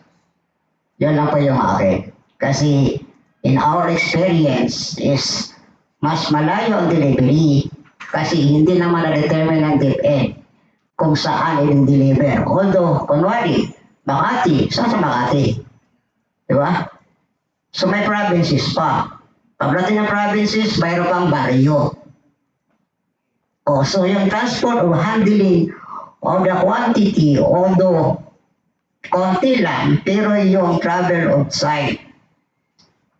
Kasi yun po yung ating kalabasan. Thank you po. Yung tungkol naman sir sa distance, ang computation dyan, minimum of 3 call per day. So tungkol naman sa pagkuha ng quantity ng ano, ang nag-maximum kami or minimum tungkol sa total quantity nyo na magagawa sa isang araw. So plus the distance, minimum of 3 to 5 calls per day. Yun ang inano ng computation at saka yung pag-ano ng mga raw materials. Sige po. Pwede pong makahingi ng considerations. Kung halimbawa yung 60 days, gagawin natin ang 75 days para may durations lang ng 15 days. Kasi kinukonsider din namin kasi yung weather and conditions. Okay? So parang ganun lang, distansya. Yung antik lang ho tayo. Kasi sa part ng persons with disability, medyo hazard po sa amin yan. Yun lang po yung akin. Thank you. Thank you po. May we get feedback also from the other prospective bidders on the same concern? Pwede rin po bang pakinggan din natin yung mga ibang prospective bidders natin dito sa concern din na ni-raise ng ating kasama? Yung isa sa ating kasama na prospective bidder. Good morning, ma'am. Tama naman yun, ma'am. We would like to request to increase the number of days from 60 to 75 days para may allowance tayo. Kung anong kasi palagi may private tayo, ma'am. Mayroon man tayong mga request pero pinag-approve man sa back. So ito naman, it needs also your approval from the back to increase the number of this to produce the quantity of numbers of table and chairs. Yun lang na. Yeah. Request lang kami. Maraming salamat po. Siguro pakinggan din natin kung meron po bang parang favorable sa kanya or umaayon sa kanya dito sa na ipresenta na contract duration para marinig din natin.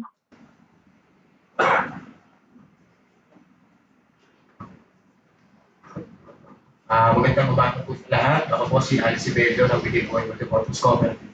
Regarding din doon sa calendar days ng manufacturing ng siguro ma'am yung 75 hindi po para doon sa siguro kung pwedeng sa amin po sa Bigay Buhay kung pwedeng i-request 90 to 120 days po siguro. Considering po na PWD yung gagawa. Kasi hindi naman po normal yung mga gumagawa sa amin. So, for humanitarian consideration lang po, kung pa-approve.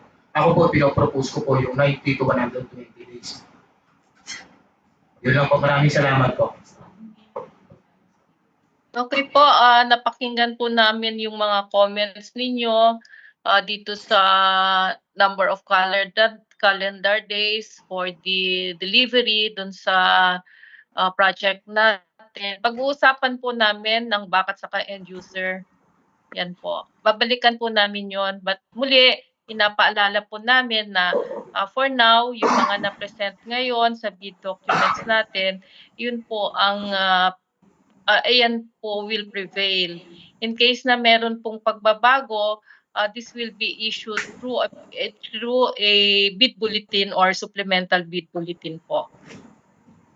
Sige po. Ms. Jelly, baka may mga ibang concerns pa sila. Any concerns po from the leaders? Thank you, ma'am. I'm Camarilla, ma'am, from Amcha Multipurpose Cooperative. Just to clarify, ma'am, the joint venture. Pag joint venture tayo, ma'am, pero yung isa sa mga kasama sa joint venture, isa na yung by the UST approval doon sa sample natin kapag so if it is a risk calculated bidders. I understand not all will have to submit the sample, only the risk calculated bidder. Isa lang yun, ma'am, kailangan or both doon sa kasama sa GB magbigay sa sample for DST. DST testing. Okay po. So yung tanong po nyo, sir, ay in case na joint venture agreement po kayo, kailangan pa ba yung kasama so yung ano po rito yung concern is yung sa sample. Pag-present ng sample po. Yes, ma'am. So, isa naman Jelian? isa Did I get it right? Yes, isa na yung sample, because JB, dalawa kayong mag-JB, dalawa kayong sample ibigay na tested sa UST. Yan ang clarify ko lang, ma'am. Kung isa lang ba yung sample. Sige po, end user or secretariat? Madam Chair, Engineer, pasagot yan, okay. Pasagot yan and then pakita na rin yung slide na sasagot yan, ha? Sige po, Engineer Luis. Regarding the joint venture, yung joint venture naman kasi kahit na 2, 3, 4, 5 member ka, considered ka as one as a bidder. Yeah, so pag nag-submit ka ng sample, hindi kailangan lahat ng member mag-submit. Isa lang dapat i-submit ng joint venture. Okay po. So at saka meron po tayong pinakitang slide dyan kung sino po yung kinakailangan na mag-submit ng sample po. But for now, ang representative ng end user po natin ay nagsasabi na kahit joint venture po ay isa lamang po ang magsasubmit ng sample. The one who was declared as one with the lowest calculated bid. Did I get it right, Engineer Luis? Dagdag ko lang, Madam Chair, regarding sa joint venture din, in the submission of the sample, isa lang ang isasubmit nila as a joint venture. But in the submission of the documents, kailangan mag-submit pareho yung mga members ng joint venture. Okay po. So we have to, sir, yung pong prospective bidder na nagtanong po, we have to qualify kung ano po yung concern as to the submission ng documents for eligibility. Tama ba, Engineer Luis? Eligibility requirements, kasama po yung sa joint, kasama ninyo as you had entered into a joint venture agreement. But as to the submission ng sample in case na na-declare po kayo as one with the lowest calculated bid, isang set of sample lang po yung isasubmit sa ating TWG. Okay, ma'am. Thank you very much. Maraming salamat po. So, Ms. Jelian, baka may mga concerns pa. Madam Chair, before we, in 13 ulit po yung bidders, we acknowledge po muna yung presence ni Director, our Vice Chairperson po, Director Alice Gawilan po. Yes, Direct Aris, our lawyer, you are properly recognized.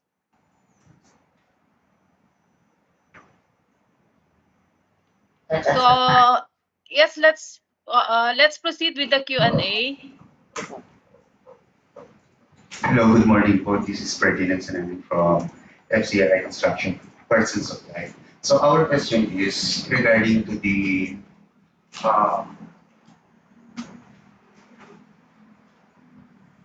regarding po dun sa allocation fees po natin. Kasi regarding to the ITV, it was different from the list, yung allocation list doon sa ITV. Kasi yung bilang from the allocation list has a bigger amount from the 2022 and the 2023. So when we are going to compute doon sa ITV, mababa.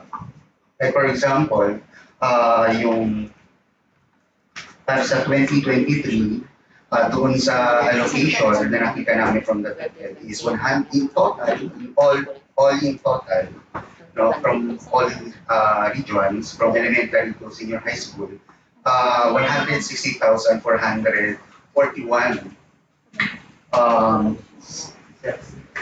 sets yun nandoon. But when we are going to compute the students from the ITB, ang lumalabas lang is 156,591. So, hindi po siya nagtatali, hindi siya nagtutugma. So, meron po ba tayong pagkakamali doon sa nakita natin allocation doon sa quantity po? Yun lang po. At saka sa Maraming salamat po. Okay. That is not for the 2023 po. Okay. 2022 rin po. Meron ganun. Sir, ano po yung gusto nyong i-pull up namin na slide? Yung ito po o yung by lot na po? Ito po yung makakatulong sa tanong po ninyo. So ito na lang po yung gagamitin natin.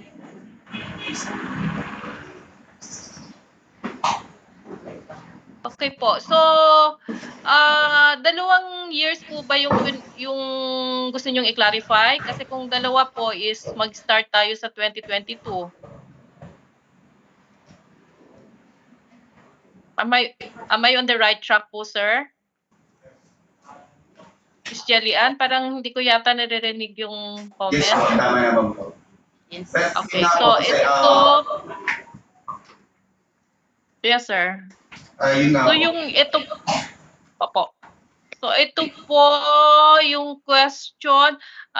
Yung iyon naman natin, since nandiyan naman kayo, ako hindi ko po masyadong rinig yung further comments nyo, but as far as I am concerned, yung na-grasp ko po is yung parang sort of computation ng allocation list for 2022 as well as 2023. So, end user, can kindly clarify.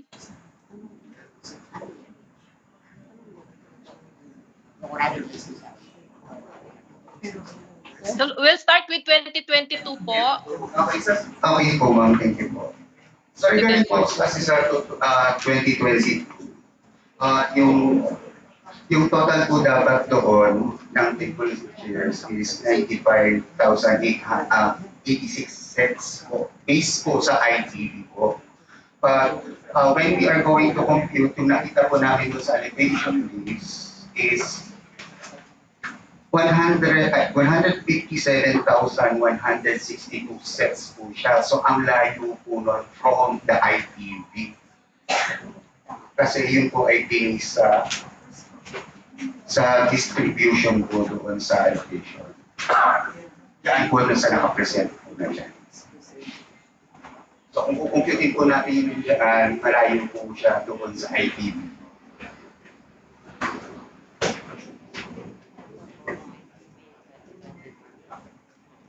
Malayo po yun sa pag-distribute. Yun lang po.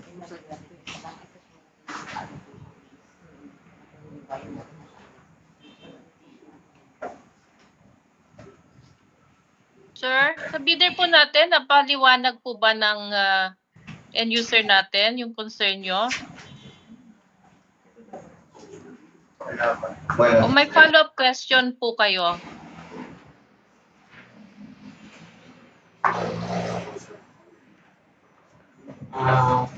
magandang hapon po ulit. Si Alci po sa Bigay Buhay Multipurpose Cooperative. Yung distribution list po ba ng 2022 sa 10% allocation at saka doon sa 2023, parehas lang din po ba?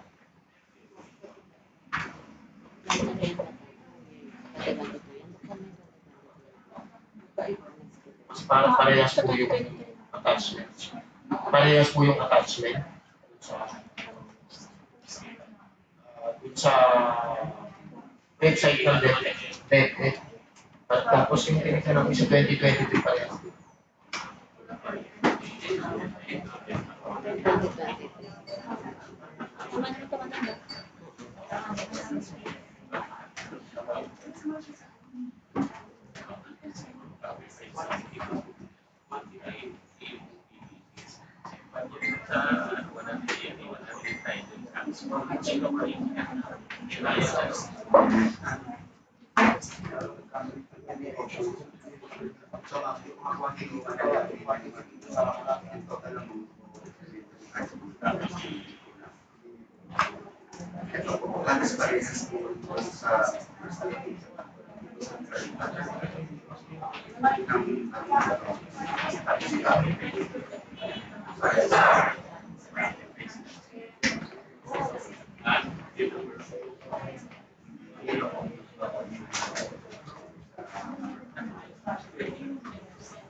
Back Secretariat, Back Secretariat and end user, representatives of the end user. I know you have an ongoing discussions there. I would like to take this chance to ask, no, you had prepared separate bid documents for 2022 funding and 2023 funding? Yes po, Madam Chair. Okay. So, let's make it clear with our prospective bidders na iba yung sa yung may corresponding allocation or corresponding lots dun sa 2022, although it appears na halos pareho yung mga regions at may corresponding amount for 22 at saka 2023. Ganon din yung pag-procure nila ng bid docs, iba yung sa 2022 at saka sa 2023. Yung gusto ko lang i-confirm din na yung kasi we are indicating in the bid docs that the distribution site will be the recipient schools. So, yung list of schools ba will also be appended dun sa bid docs para alam ng mga prospective bidders natin?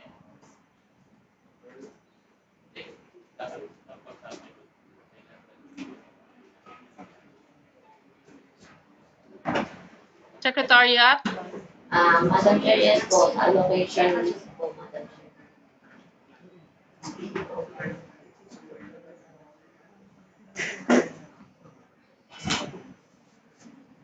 Secretariat at my end, hindi ko naririnig. I don't know kung naririnig nila Direct Aris at saka ni Direct Toots yung conversation ninyo. But okay lang kami as long as you are conveying the right message to our prospective bidders.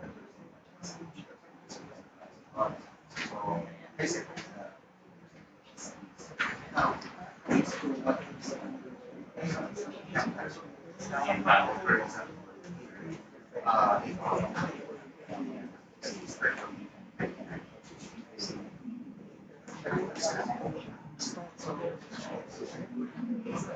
Madam Chair, aware na po at gawin lang po yung discussion sa disabilities and po regarding the concerns.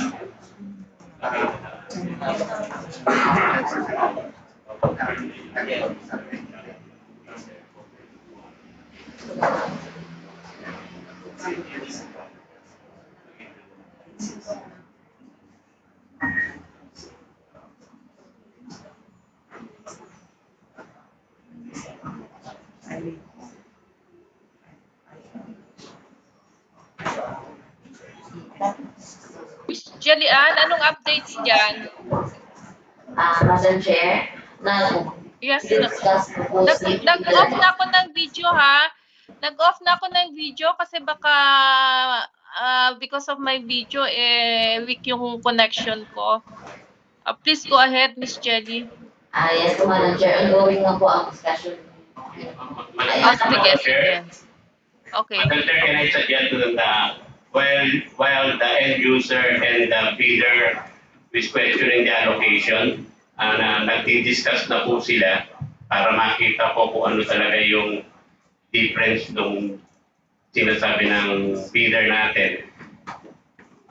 Can we discuss other questions, queries from other bidders na lang? And if there are discrepancies doon sa mga documents or tables na na-issue, we can just issue a bid bulletin kung meron man corrections.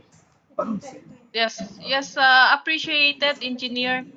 But yung ano ko lang is yung concern ko, and this might be the concern of our prospective bidders who are attending this pre-bid conference, yung bang kahit yung may mga discussion tayo dito, like for example, yung computation, do they have to put that in writing pa? Kung may follow-up questions sila, or will our discussion plus of course the minutes of the meeting will suffice na yung mga agreements ngayon? Jelian? Yes po, Madam Chair. Sige. Okay, so any questions? Pinaka-minutes. Yes po, Madam Chair. Noted naman po sa minutes po. So yung minutes will already suffice?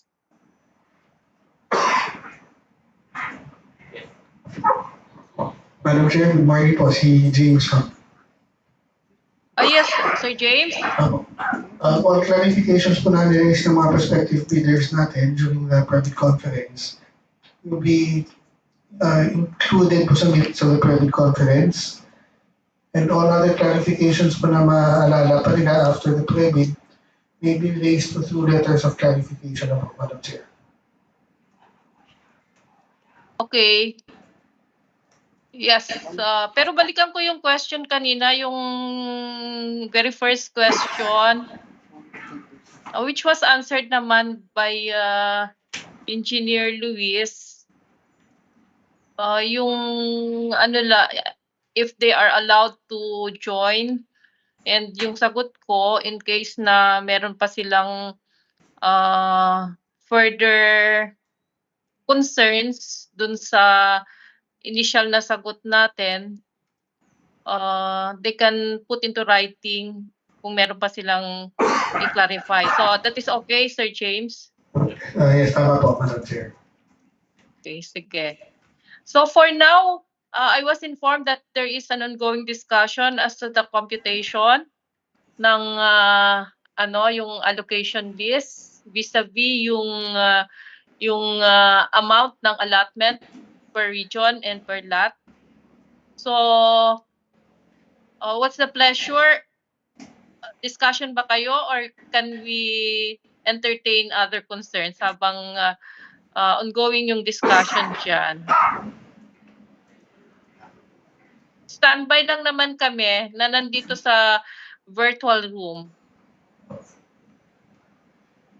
Madam Chair, we can proceed po with the other concerns from the leaders. Okay, sige. Ms. Jelian, again, please facilitate the Q&A. Noted, Madam Chair. Dalawa yung aking question. Una, doon sa ITD Clause 20.1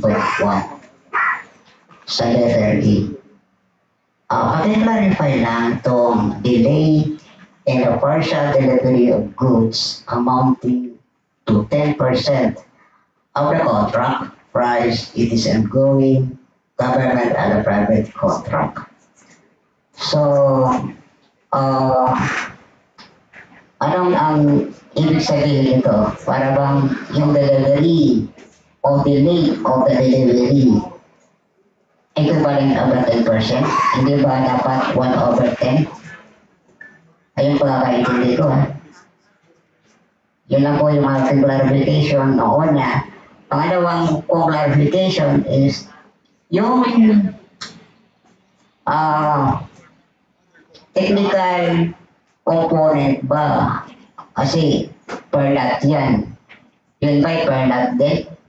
O isang technical na lang sa buong per lot? For example, lot 1, lot 2, lot 3, isang technical. O about the financial, ilang envelopes ba? Then additional, yung USB or CD ay pwede ba doon yung technical and financial? Isang CD na lang. Or USB. Yan ang po yung aking tanong. Thank you. Okay, maraming salamat po. So, if I got it right, may tatlong concern si Sir. And we had prepared the slide deck for to answer yung mga concerns na yon. But just the same, may I request of the representative of our end users as well as our technical, our back secretariat to articulate the response. So first is on yung sa technical, yung sa ano yata yung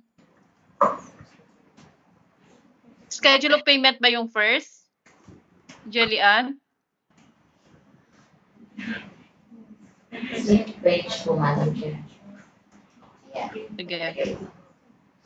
Madam Chair, can I reply Yes, on the Engineer. query? Yeah. Yung binention kasing query ng bidder natin that yung clause 20.1 that are criteria for the post qualification to be used by the technical working group. And one criteria is letter A, is there should delay in the partial delivery of goods amounting to 10% of the contract price in its ongoing government and private contracts. So ito po yung gagamitin ng TWG in the evaluation of their proposal. Kung meron po silang existing contract or ongoing contract na merong 10% delay, that can be used by them for their disqualification. Okay.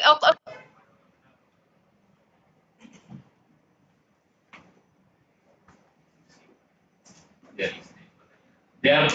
Madam Chair, they are being required to submit your ongoing contract, government and private. Titignan po siya ng technical working group. Kung meron pong 10% delay doon sa kanilang existing contract, Sandali, Engineer. Ma'am. Miss Jelian, sandali lang. Paalis itong slide na to. Yung nasa akin is yung provision of school furniture. Yan ang nakikita namin dito sa virtual room. Okay. May apologies dun. Okay. May apologies dun sa prospective bidder natin na on board ngayon, raising 3 questions yata. Mali yung na-capture ko dun sa first. Yung na-capture ko is dun sa schedule of payments. So, hindi pala yon. So, ito yung pala sa post-qualification. So, ito na ba yung, yung slide niyan? So, Engineer, paki-explain na lang yan and ano ba yung mga hinahanap ng mga TWGs natin dito sa mga nakalagay dyan sa clause 20.1. Yes, Madam So Chair. I hope our prospective bidder ito po 'yon. Tama po ba? Ito po ba yung pine-present niyo na concern? Sir, paki-confirm lang. Yes, ma'am. Na-explain naman po ni Okay, sige. engineer. Okay, sige. Please go ahead, engineer. Paki-explain na sa mga prospective bidders natin, ito yung mga requirements na titignan ng TWG created for this procurement project at ano ba yung mga hinahanap dito dun sa mga nailatag na ganyan na ABC. Yes, Madam Chair. As I said po, ma'am, as per clause 20.1 or as per section 34.3, meron pong tatlong criteria, A, B, C, na pwedeng gamitin ng technical working group in the evaluation of their proposal. At pag meron sila diyan hindi na-comply, magiging ground for the rejection of their proposal po yun. Aside from the evaluation of course, Madam Chair, ng mga technical specifications. Ito po ay i-apply natin to doon sa ongoing existing contract po ng ating bidder. Po yung tatong question ni Sir is regarding do sa lot. Ang evaluation po natin will be on a lot per lot basis. And yung request niya po na USB, isang USB na lang para sa technical and financial. I think magkaiba yung technical and financial, pero that will be a decision of the back, Madam Chair. Yeah. Unahin ko yung sa USB, yung technical at saka sa financial. Ako nakikita ko doon because we can only proceed opening the financial proposal kung ano, 'di ba, kung eligible siya. If the prospective bidder possesses the eligibility requirements as well as compliance siya sa technical component. So magkaiba 'yon as mentioned by Engineer Luis po. Hindi po pwedeng pagsamahin po 'yon. Comment, Secretariat, on this? Sir James? Tama po, Madam Chair, kasi may possibility na magkaroon po ng premature opening yung financial during the opening of the technical proposal pa lang. Okay po. So somehow na-address na po natin 'yon, no? So balik tayo dun sa first concern yung pinapakita mo, engineer, yung slide. At least kayo alam niyo, at least makikita rin diyan ano, yung sa post qualification, yung hinahanap. I think we need to clarify din kung ano ba yung ayan, yan. Ayan, ito, yung A, B, C. So, although dun sa bid doc, may nakalagay doon na they can already submit, no, yung mga documents to support yung mga to. But can you please again, for the benefit of our prospective bidders, explain kung ano yan, delay in the partial delivery, so ano ba yung mga kailangang makita that will serve as an evidence na nakakomply sila or there was no delay or violation dun sa mga nailatag na to.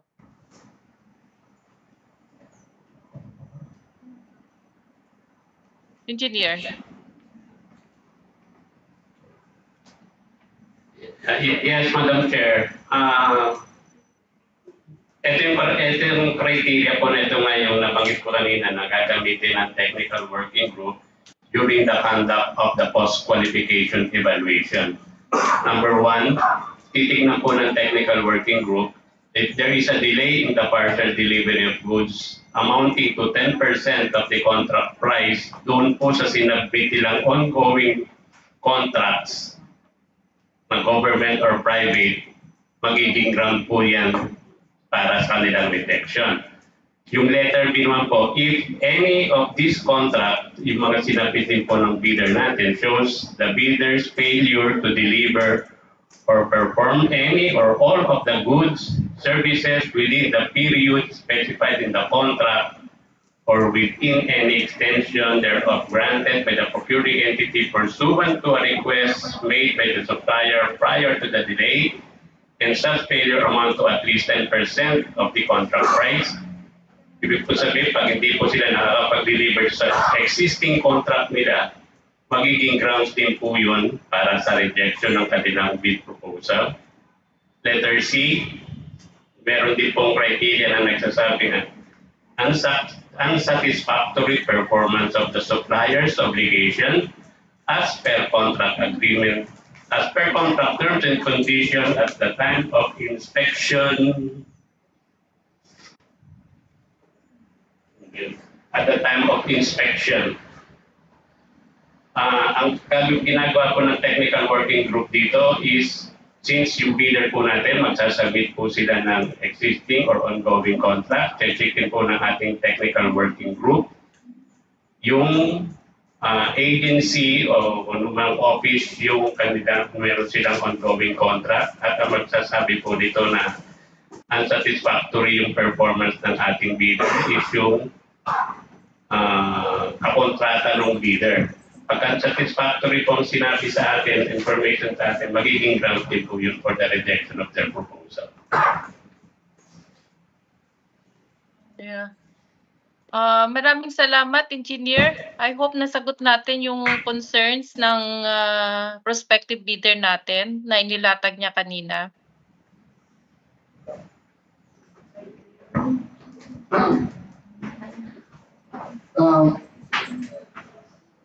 Kapag, ito ma'am, yung sample ng ma'am, mayroon siya, may ongoing siya, actual may ongoing siya. Pero hindi niya sinama doon sa pag-submit sa bid docs niya, no? Sabi lang niya, no ongoing doon sa mga private. Paano ba yung nakita doon sa pag-post-qual na may ongoing siya? Ano ba dapat gawin natin dyan, ma'am?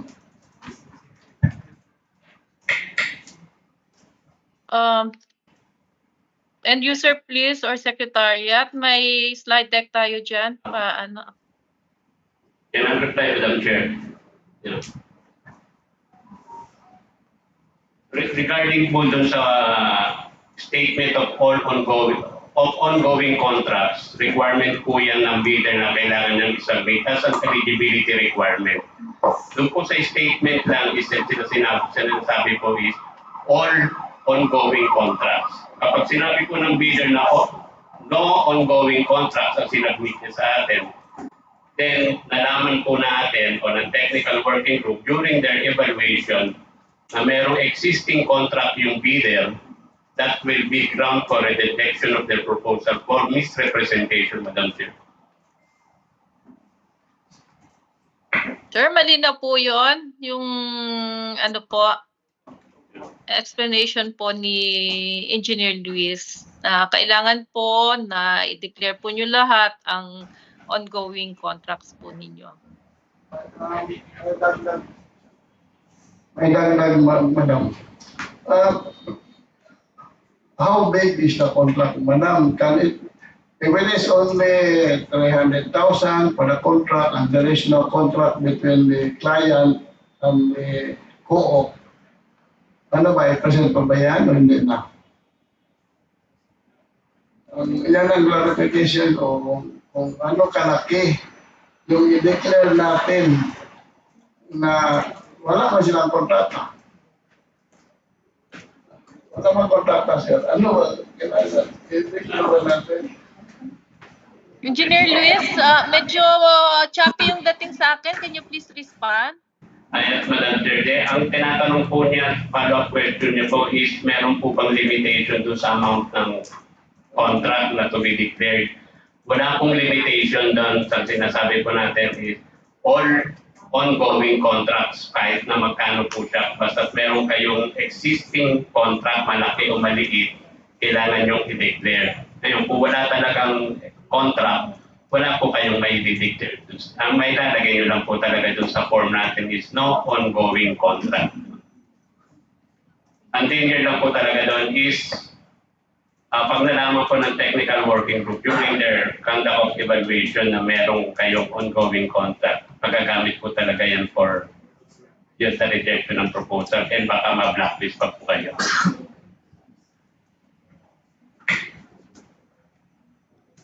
Hello, good morning. Lauren Mendoza from Autobar Corporation. Ang question pa lang po is yung JVA po ba is exclusive lang po sa co-op to co-op?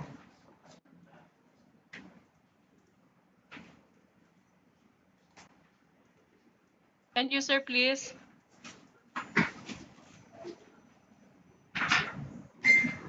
I think that yung Madam Chair, yan yung related question dun sa unang-unang question leader na ang bidding po natin is only for cooperatives. Kung magkakaroon man ng joint venture, it should be joint venture pa din ng cooperatives.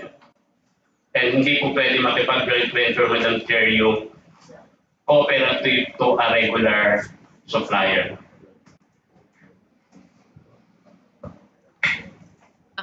Kasi may separate allocation sila, di ba? Yes.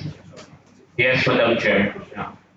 I-clarify ko lang siguro yung cooperative to cooperative, then cooperative to persons with disability with the cooperative to person with disability.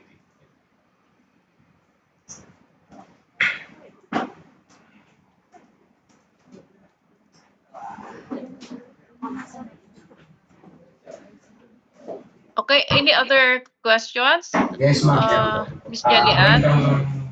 Ang ali po, Alcidelio po ulit, nabigay po kayo multipurpose cooperative. Regarding po dun sa technical specification, dun sa chairs, plastic yung backrest, yung seat-up plastic din. Kasi mahirap, kami po sa Bigay Buhay, nahihirapan po kami maghanap ng supplier ng plastic. So, gusto ko sana, ma'am, gusto sana ng Bigay Buhay is i-propose baka pwedeng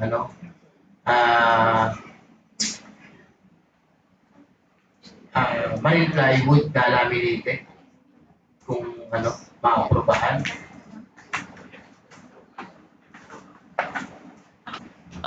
End user, please. Technical specifications.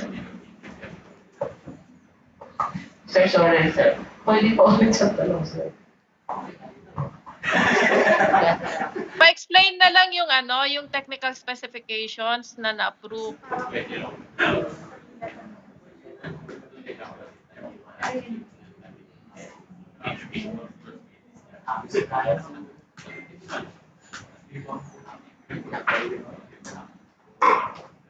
Yung tungkol naman sa learner's chair na plastic and steel, na palitan siya ng wood and steel. Itungkol naman dyan kung ano na yung nilabas natin na technical specs, doon muna tayo mag-rely. Kasi nabigay na kung ano yung nilabas ng DepEd.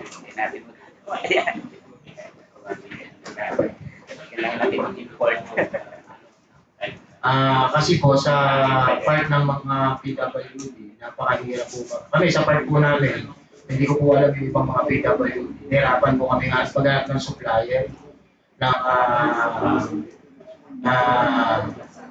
backrest at saka ng seat. So,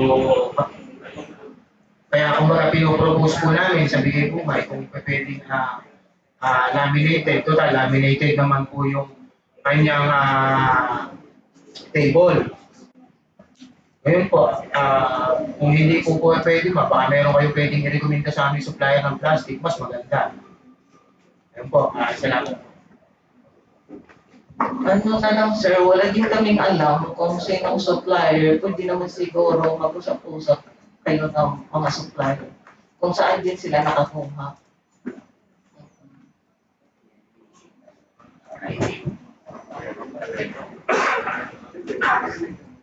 And you, sir, yung text specs, naka-attach yan na-approve by the end user plus all the heads of the relevant strands. Naka-attach yan sa BDocs natin.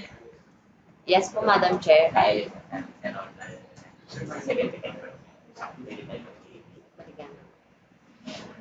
So, ito po yung na-approve na text specs.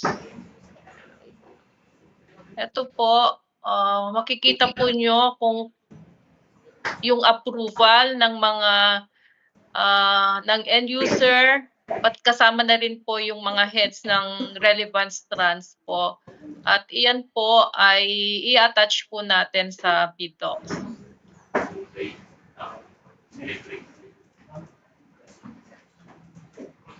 Good morning po, ma'am. May question din po kami sa technical. Yung added question po, di ba po 4 sets po yung samples na ipapasa? Tapos yung sa technical po, elementary lang po siya, secondary, and then teachers. Wala pong senior high. The question is, same po ba yung senior high sa junior high? Or sa secondary? Yung isasubmit na sample from elementary, senior, junior, ang senior high at saka junior high, isa lang siya. Pwede isa lang ang isubmit sa secondary.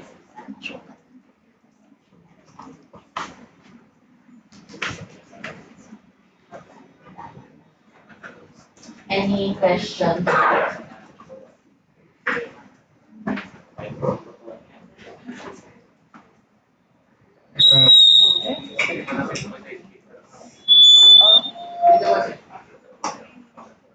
Magandang umaga po sa lahat.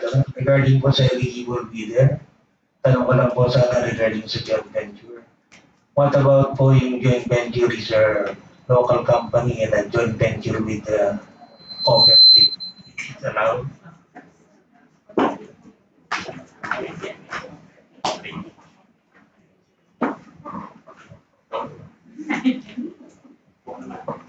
Yung sa GB naman, sir, nabanggit na ni Engineer Purisima tungkol sa GB na hindi pwede si PWD Co-op makipag-GB sa regular.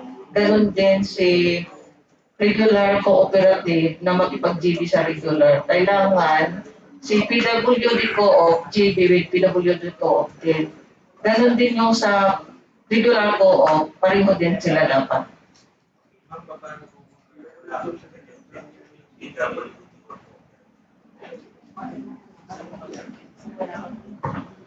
Kung wala po kayong ka-joint venture, sir, you need to say you are a regular bidder.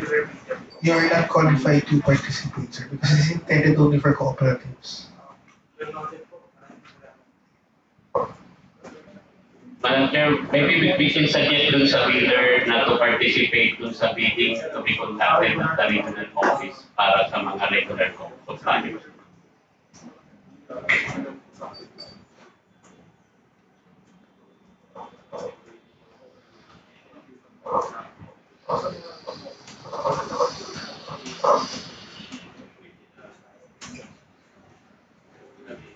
Any questions about?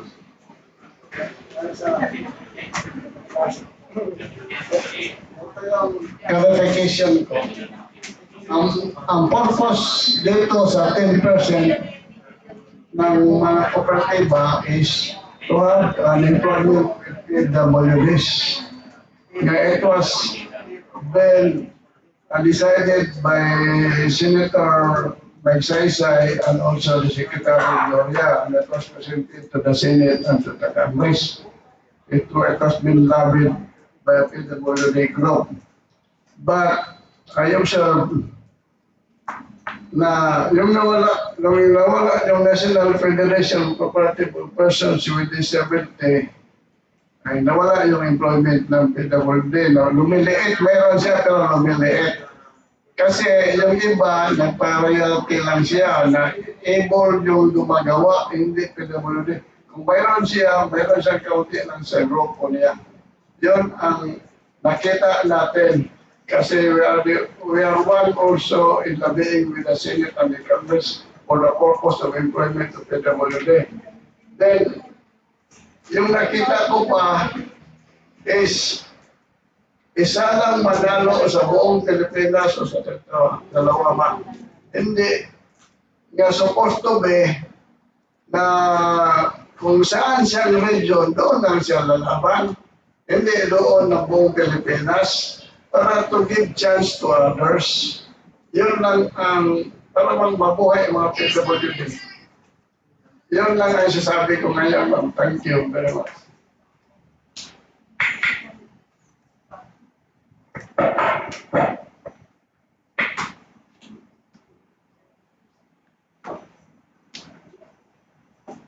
Yes, noted po, sir. Secretariat, please be sure na yung mga comments nakasama yan sa minutes of the meeting natin para at least mabalikan natin. Yes po, Madam Chair. Noted po. Any questions po?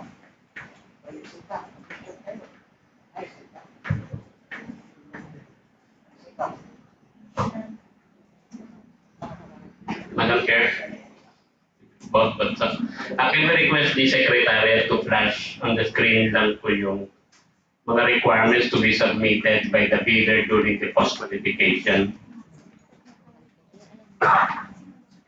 Secretariat, please. The document to be submitted within 5 days.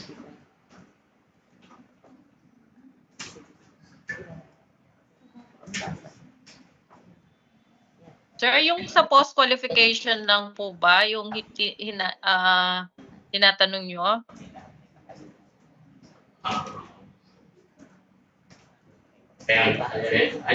Sige, yan. Ito po, Madam Chair, yung documents to be submitted by the bidders within a non-extendable period of 5 calendar days. Pagsasabit po yung lowest calculated bidder natin ng letter A, latest income and business tax returns. Letter B, andyan po yung certification from the National Council for Disability Affairs or NCDA stating that the cooperative is a cooperative of persons with disability. But this requirement is only for cooperative of persons with disability. Then letter C, they should also submit a certificate of compliance issued by the Cooperative Development Authority. Hindi lang po para sa cooperative to. We will delete yung cooperative for persons with disability. Kasi itong requirement na ito para sa cooperative both for PWD and regular cooperative. Hindi lang siya for PWD. Then, certificate from DOST, FPRDI for learner's chair. Ito po yung durability test na kinukonduct po ng DOST. And letter E, one sample of each following documents. One for elementary, as agreed kanina, as recommended by the end user. Secondary, learner table and chair. Teacher's table and chair set. So yun po yung mga kailangan isubmit po ng ating bidder during the post-qualification if they are declared the lowest calculated bidder. Madam Chair.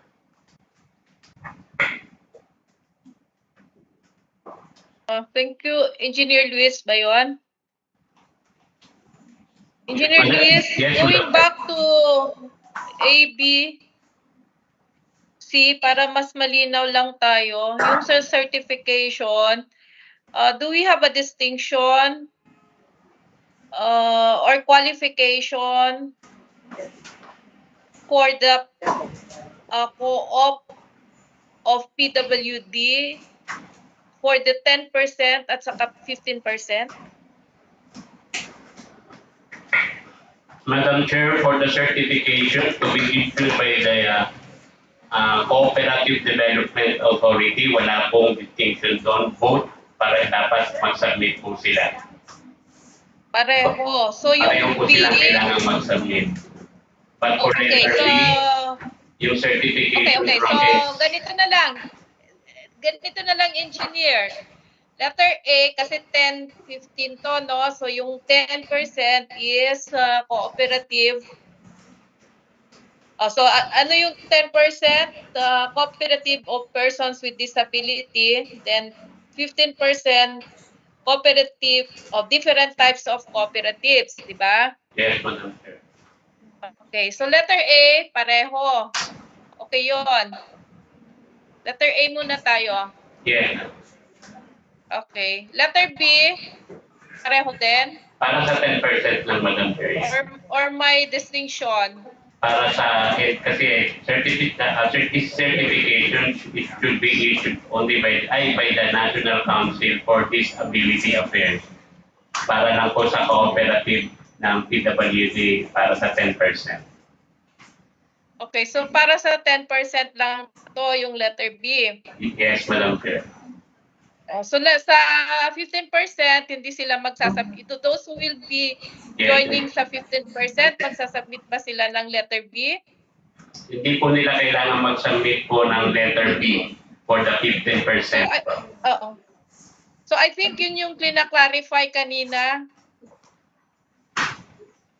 And then letter C. Sige, sa letter C. Yan, pareho po yan. Kailangan i-submit ng bidder both for the 10% and the 15%. Certificates of compliance issued by the Cooperative Development Authority. Yes, Madam Chair. For cooperatives of, sabi naman dito for cooperatives of PWD, so kasama ba yung 15% dyan? Kasama po, Madam Chair. Kaya we're recommending na i-delete na lang yung portion na for cooperatives of persons with disability. Because these are applicable for both 10% and 15%. Okay, so Secretariat, please take note of the suggestion of Engineer Luis. So Engineer Luis, you are saying nasa C, 10 at saka 15%. Ano naman tayo, di ba? Malinaw naman tayo kung ano yung 10% at saka 15%. So, yung parang merong malabo dito sa letter C, since both naman ay magsasubmit, so ang recommendation ni Engineer Luis ay alisin na yung for cooperatives of PWD. Tama ba, Engineer Luis? Yes, Madam Chair. Okay. And then letter D, pareho, di ba? Pareho po. And then letter E, pareho din. Pareho din po. So tanong ko is, kailangan bang ibahin natin yung presentation para hindi sila malito? Baka naman malito yung mga prospective bidders nila. Baka yung iniisip nila is, ayun nga, let's say, balikan natin yung letter B. O yung letter B ay sa 10% lang yan, di ba? Yes, Tama Madam. ba? Oh, so malinaw po ba sa mga prospective bidders natin itong clause 20.1 or gusto nyong baguhin namin yung presentation diyan? Madam Chair, can I suggest lang na if we have an amendment or modification to sa bidding document, can we just issue bid bulletin for the correction of those provisions, Madam Chair? Yes, engineer. We'll follow the correct process, pero ayun nga, parang ako lang, parang nakakalito nga yung ito, baka there might be an impression na yung sa letter B ay both will submit yan. Sige, balikan natin yan. But now we are explaining that to our prospective bidders na ito lang yung sasubmit, ito yung sasubmit pag sumali kayo dun sa 10% allocation at ito yung isasubmit pag sumali kayo dun sa 15% allocation. Secretariat, please take note. Noted po, Madam Chair. Okay. So, yung tanong, engineer, kanina, balikan natin yung i-represent sa post-qualification. So, nasagot na ba lahat yon, or are there other requirements na ano po, tinatanong nyo for the post-qualifications? But to recall, meron tayong question na na-raise kanina, yung na-present naman ni Engineer Luis kung ano yung mga hinahanap ng TWGs natin dun sa post-qualification. So, hindi na natin babalikan yon, na pag-usapan na natin yon, na-present na natin. But are there other requirements or kailangang documents na kailangan i-present nila during the post-qualification? Yung sa LCB ha, para lang masagot natin yung question on the table.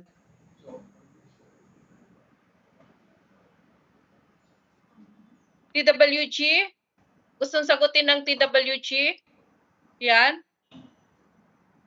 Or end user pa rin?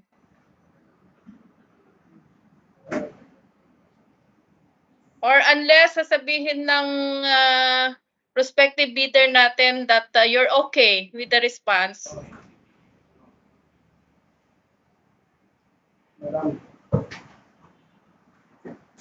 Miss Jelly Ann, parang natahimik kayo.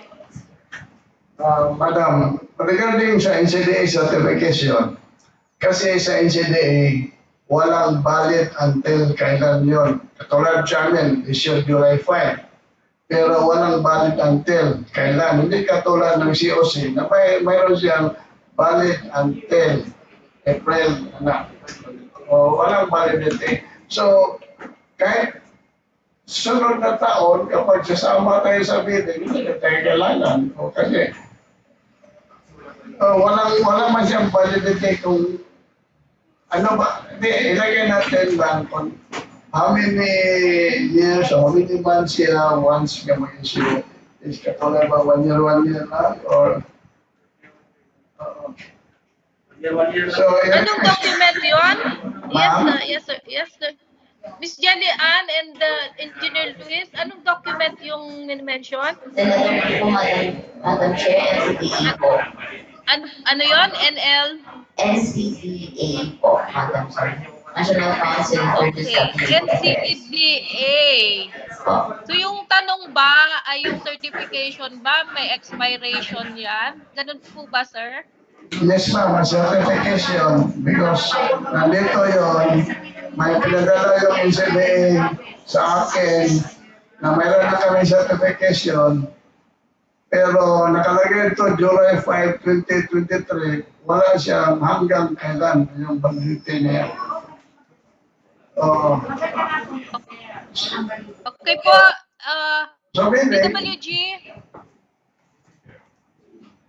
TWG or end user.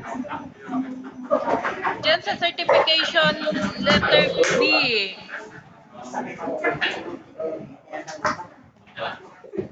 May expiration ba yan? May hinihingi ba kayo? Madam Chair, kasi doon sa Certificate of Compliance being issued by the Cooperative Development Authority, meron pong nakalagay yung validity good for 1 year lang after ng issuance. Pero sa NCDA, wala siyang validity period. Now, baka yung validity period,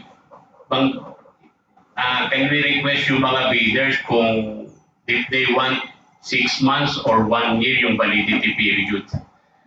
Then we request natin sa NCDA nyo.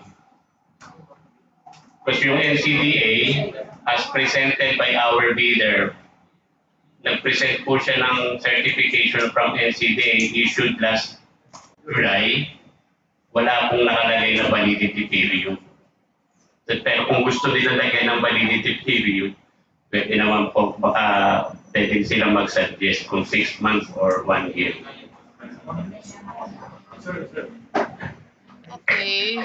So may we hear from our prospective bidder? Comments lang po dun sa sinabi ni Engineer Luis.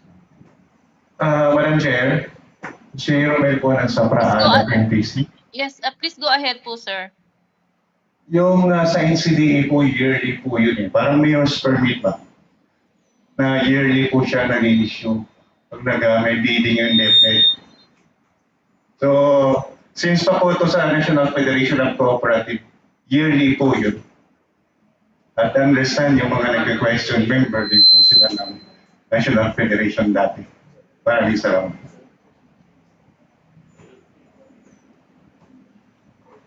Okay po, noted po.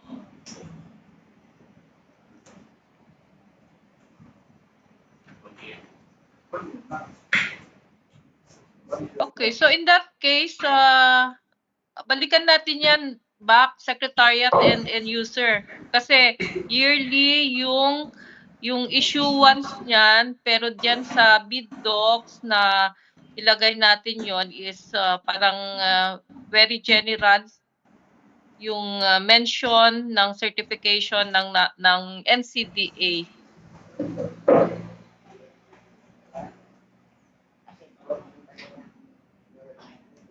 Good morning po, Madam Chair. Rosan po from Santa Ana. Natanong ko lang po, regarding dun sa preparation of documents po. What if, di ba po kasi per lot basis po yung evaluation natin. Tatanong ko po, example po, kung 7 lots yung sasalihan namin, 7 lot sets of documents po ba yung isasubmit namin or one set of technical documents for all lots po?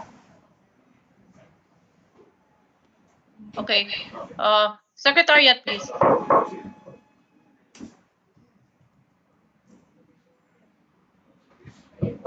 For the technical components po, pwede pong isang technical component na lang for all the lots except for the financial for the financial statements po. Yun po per lot. Ayun po. In addition na po, Madam Chair, there are certain documents po na required na per lot, like with security, statement of compliance, sa schedule of requirements, sa section 7 technical specifications. Pero for all the eligibility documents, pwede po isang set lang. Thank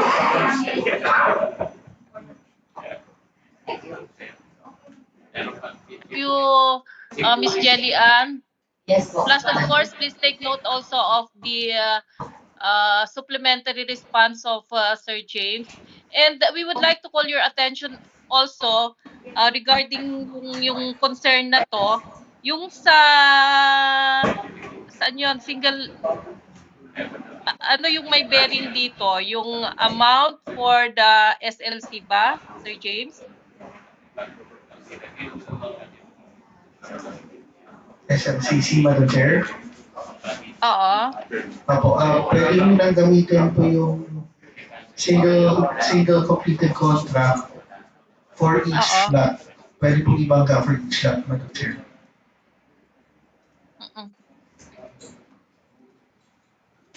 May bearing ba yon? Yung declaration nila? Wala po. Pwede isang statement of completed contracts na po. O yung sa ano, yung sa isa, computation of the NFCC ba yon? Yes, na May bearing ba doon? Or wala? For the documents po, Madam Chair, wala naman po. Okay. Basta for NFCC po, Madam Chair, kailangan lahat ng lots na sasalihan po nila, yung total po ng ABC na yon is equivalent to the NFCC. Okay, sige.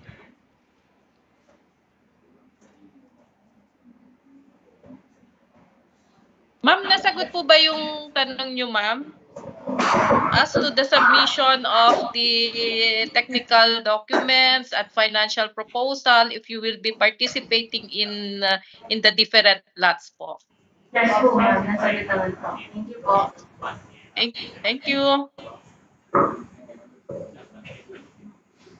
Jelly Ann, kung may tanong pa, paki-recognize.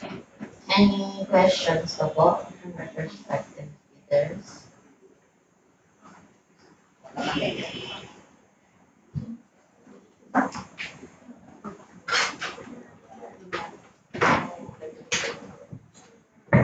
Hello po. Kirit Layano from Sapraga. Ang tanong ko po, yung about sa terms of payment, progressive billing ba o one-time payment? Okay. Jalian, ano yung slide natin dyan, dun sa billing, schedule of payment. Please go ahead, Jalian, or si Geraldine. Ito, Madam Chair, based sa GCC SEC clause 2.2 of the meeting document, the method and conditions of payment to be made to the supplier through the government disbursement procedures within 60 days after the date of acceptance of goods at the project site and upon submission of documents under this contract shall be as follows: for the progress payment in a minimum of 25% of the contract price shall be paid to the supplier upon the delivery of at least 25% of the goods and acceptance of the same by an authorized representative of DepEd.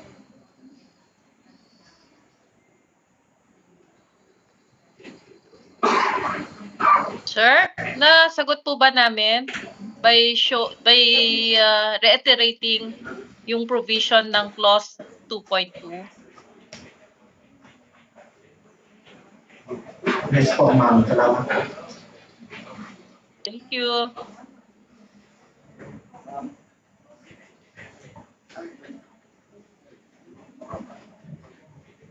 Ako pa rin, Ray Merida.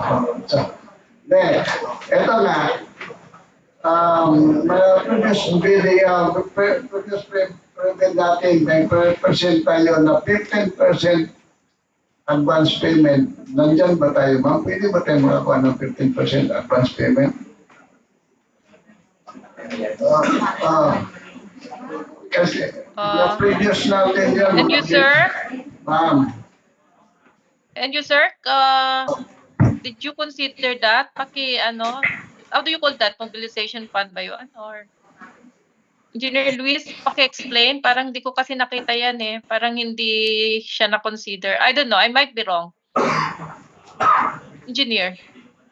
And user po natin. Yes, Madam Chair. Regarding sa advance payment, as specified in the IRR of 9184, advance payment for the procurement of goods is allowed not to exceed 15% of the contract price, Madam Chair. But they need to submit, of course, yung bank guarantee in replace dun sa advance payment. Engineer, nasa BDocs ba yan? I don't, not indicated in the billing documents, Madam Chair, but it is in the implementing rules and regulation of RA 9184, Madam Chair. But that was not presented before the back yata, and I went over the BDocs, wala yan eh. You did not consider it.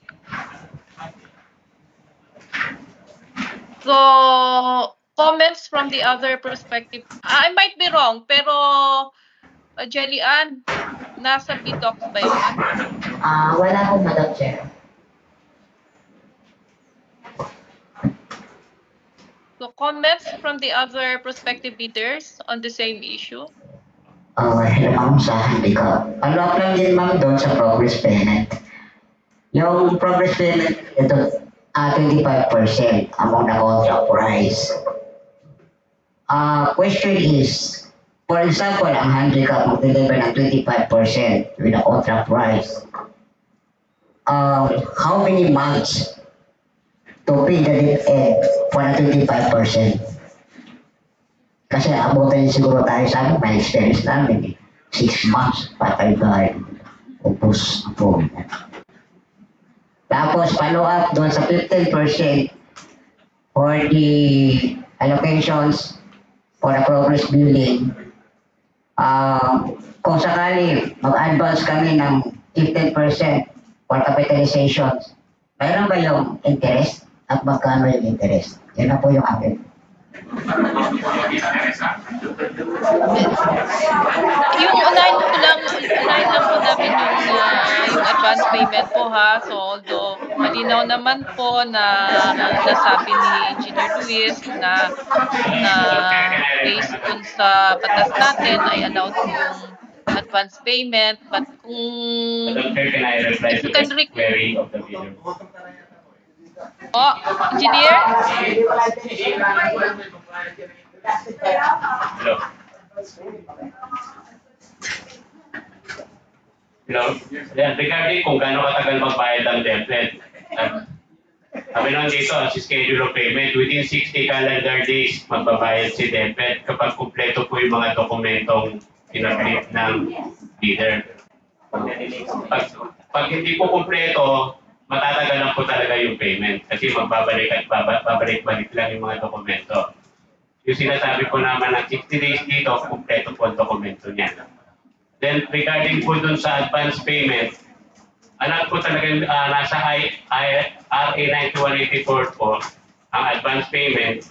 Pero let me remind you na ang recoupment po ng advance payment ay kukunin po yan ng DepEd on your first payment.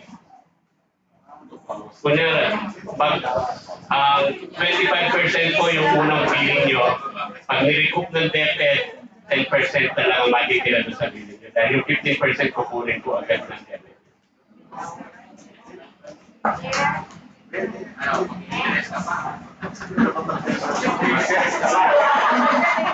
Wala naman po interest. Okay, so engineer, nailatag mo naman kung yung basis sa batas ng advance payment plus yung kung papaano ito gagalaw ngayon pag let's say for example yung advance payment vis-a-vis yung first payment nila. So since hindi ito nailatag sa BDocs, ang suggestion ko is pag-usapan ulit ng back yan with the end user.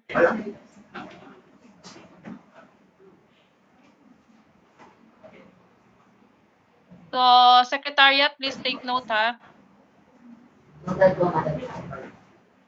Yeah. Tanong ko lang po, kasi So, meron pa ba tayong ibang concerns? yes, so, bilang po from top siya. Engineer, clarify ko lang. Morning po back here. I want to clarify lang po regarding na po doon sa sinabi ni Engineer kanina na yung sa advance payment na i-recoup siya for one time deduction. Unlike po kasi dito na experience po namin na para kung ilan po yung percentage ng accomplishment, yun lang din po yung percentage na dinideduct. Like for example, 25% po yung accomplishment namin, 25% of 15%. So, hindi na po pa acceptable yun. Since that, hope naman po para makagalaw. Yes, Madam Chair, reply ko na ulit. Look, as provided din po sa RA 9184, yung recoupment po ng advance payment on a percentage based dun sa accomplishment ng bidder is intended for the procurement of infrastructure projects na po. Inaalaw pa din siya sa infrastructure projects. But for the procurement of goods, one time lang po talaga sa goods. Kaya pag nag-advance payment kayong first billing, pwede ko pag-advance payment.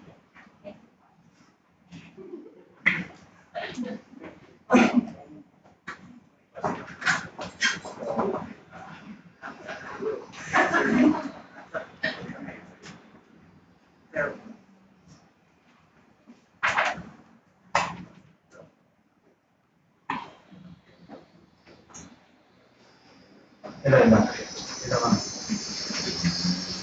Tungkol pa rin to sa progress payment, sa advance payment, advance payment na 15%.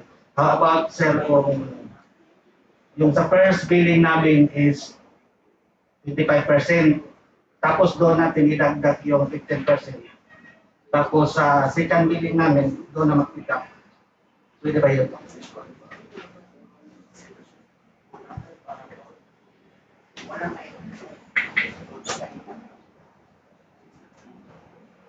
Reply ko ulit, Madam Chair. Regarding Yes, sa, please go ahead. sa advance payment, kung magre-request po ako, kung i-claim ni contractor or ni bidder yung advance payment, dapat po i-claim niya yan upon the perfection of the contract. And advance payment should be paid to the bidder or to the winning bidder upon the request 60 calendar days. Pag hindi po nabayaran, hindi na po pwedeng mag-claim ang ating supplier, Madam Chair. Engineer, are you saying na yung advance payment ay pwede nilang i-request? Yes, Madam Chair, upon perfection of the contract, Madam Chair. Okay. That is as provided po yan sa RA 9184 po, Madam Chair. Okay. Okay. So, sige.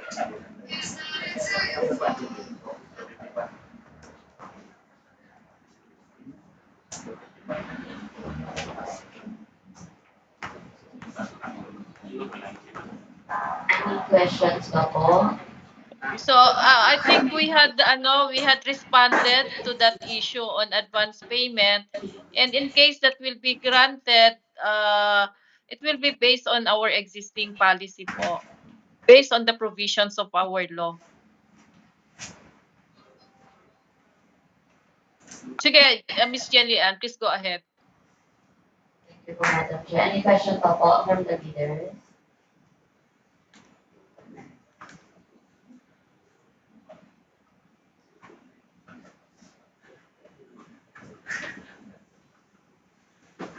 If none na po, reminders lang po for the deadline for the submission and opening of the bids.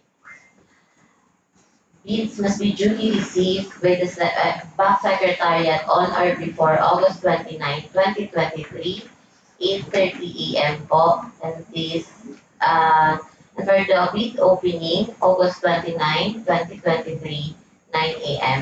Then for the venue, Bulwagan ng Karunungan, Rizal Building, DepEd Complex, Meralco Avenue, Pasig. Late bids shall not be accepted. And then please mention again yung deadline for letter of clarifications. For the deadline for the clarifications po, it's on August 18, 2023, 4 p.m. po. You can email or send it to the DepEd Central, the Bank Secretariat at deped.gov.ph. Note, please use your official business email in sending your queries and or clarifications.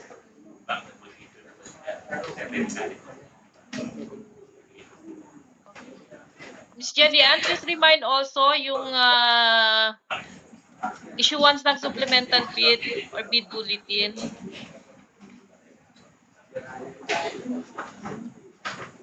For the issuance of the bid bulletin po, 7 days before the opening po. Before the schedule of the bid opening, 7 days. Okay. No contact rule? May slide tayo dyan. Yes po. So note for the bidders, no contact rule based on the section 32.1 of the IRR of RA 9184. Members of the bank, including its staff and personnel as well as its secretariat and CWG are prohibited from making or accepting any communication with any bidder regarding the evaluation of their bids until the issuance of the notice of award. However, the bank, through its secretariat, may ask in writing the bidder for a clarification of its bids. All responses to requests for clarification shall be in written. Okay. And then, please reiterate yung bid docs. How can they avail of the BDOCs? BDOCs.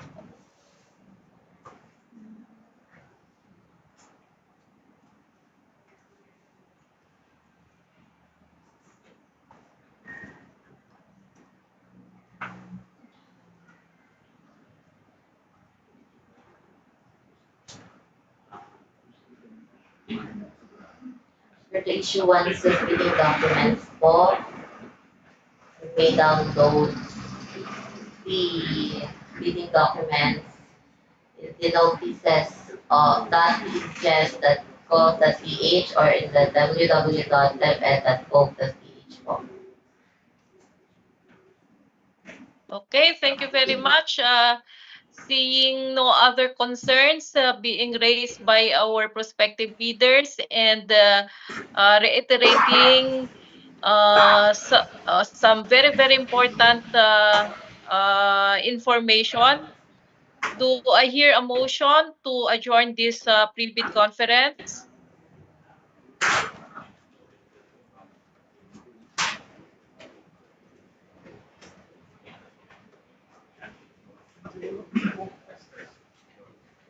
Motion to adjourn, Madam Chair, the private conference for the school furniture.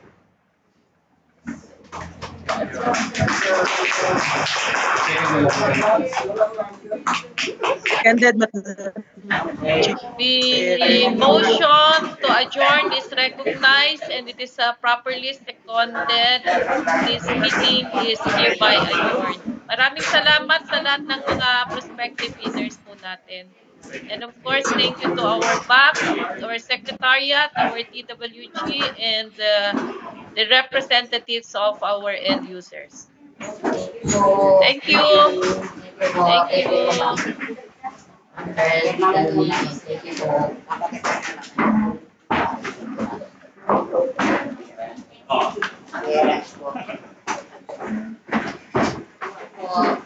Yayaman ka talaga sir.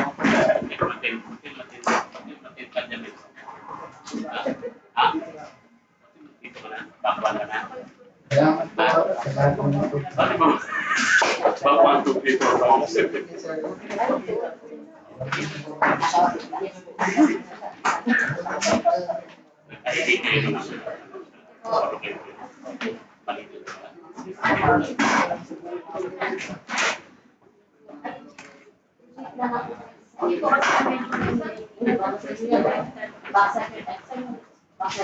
Room 511 po.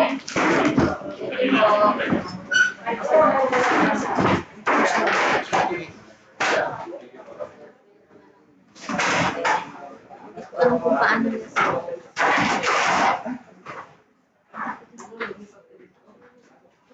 Tulong lang.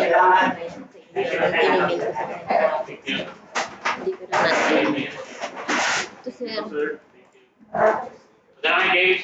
Thank you po. Thank you po.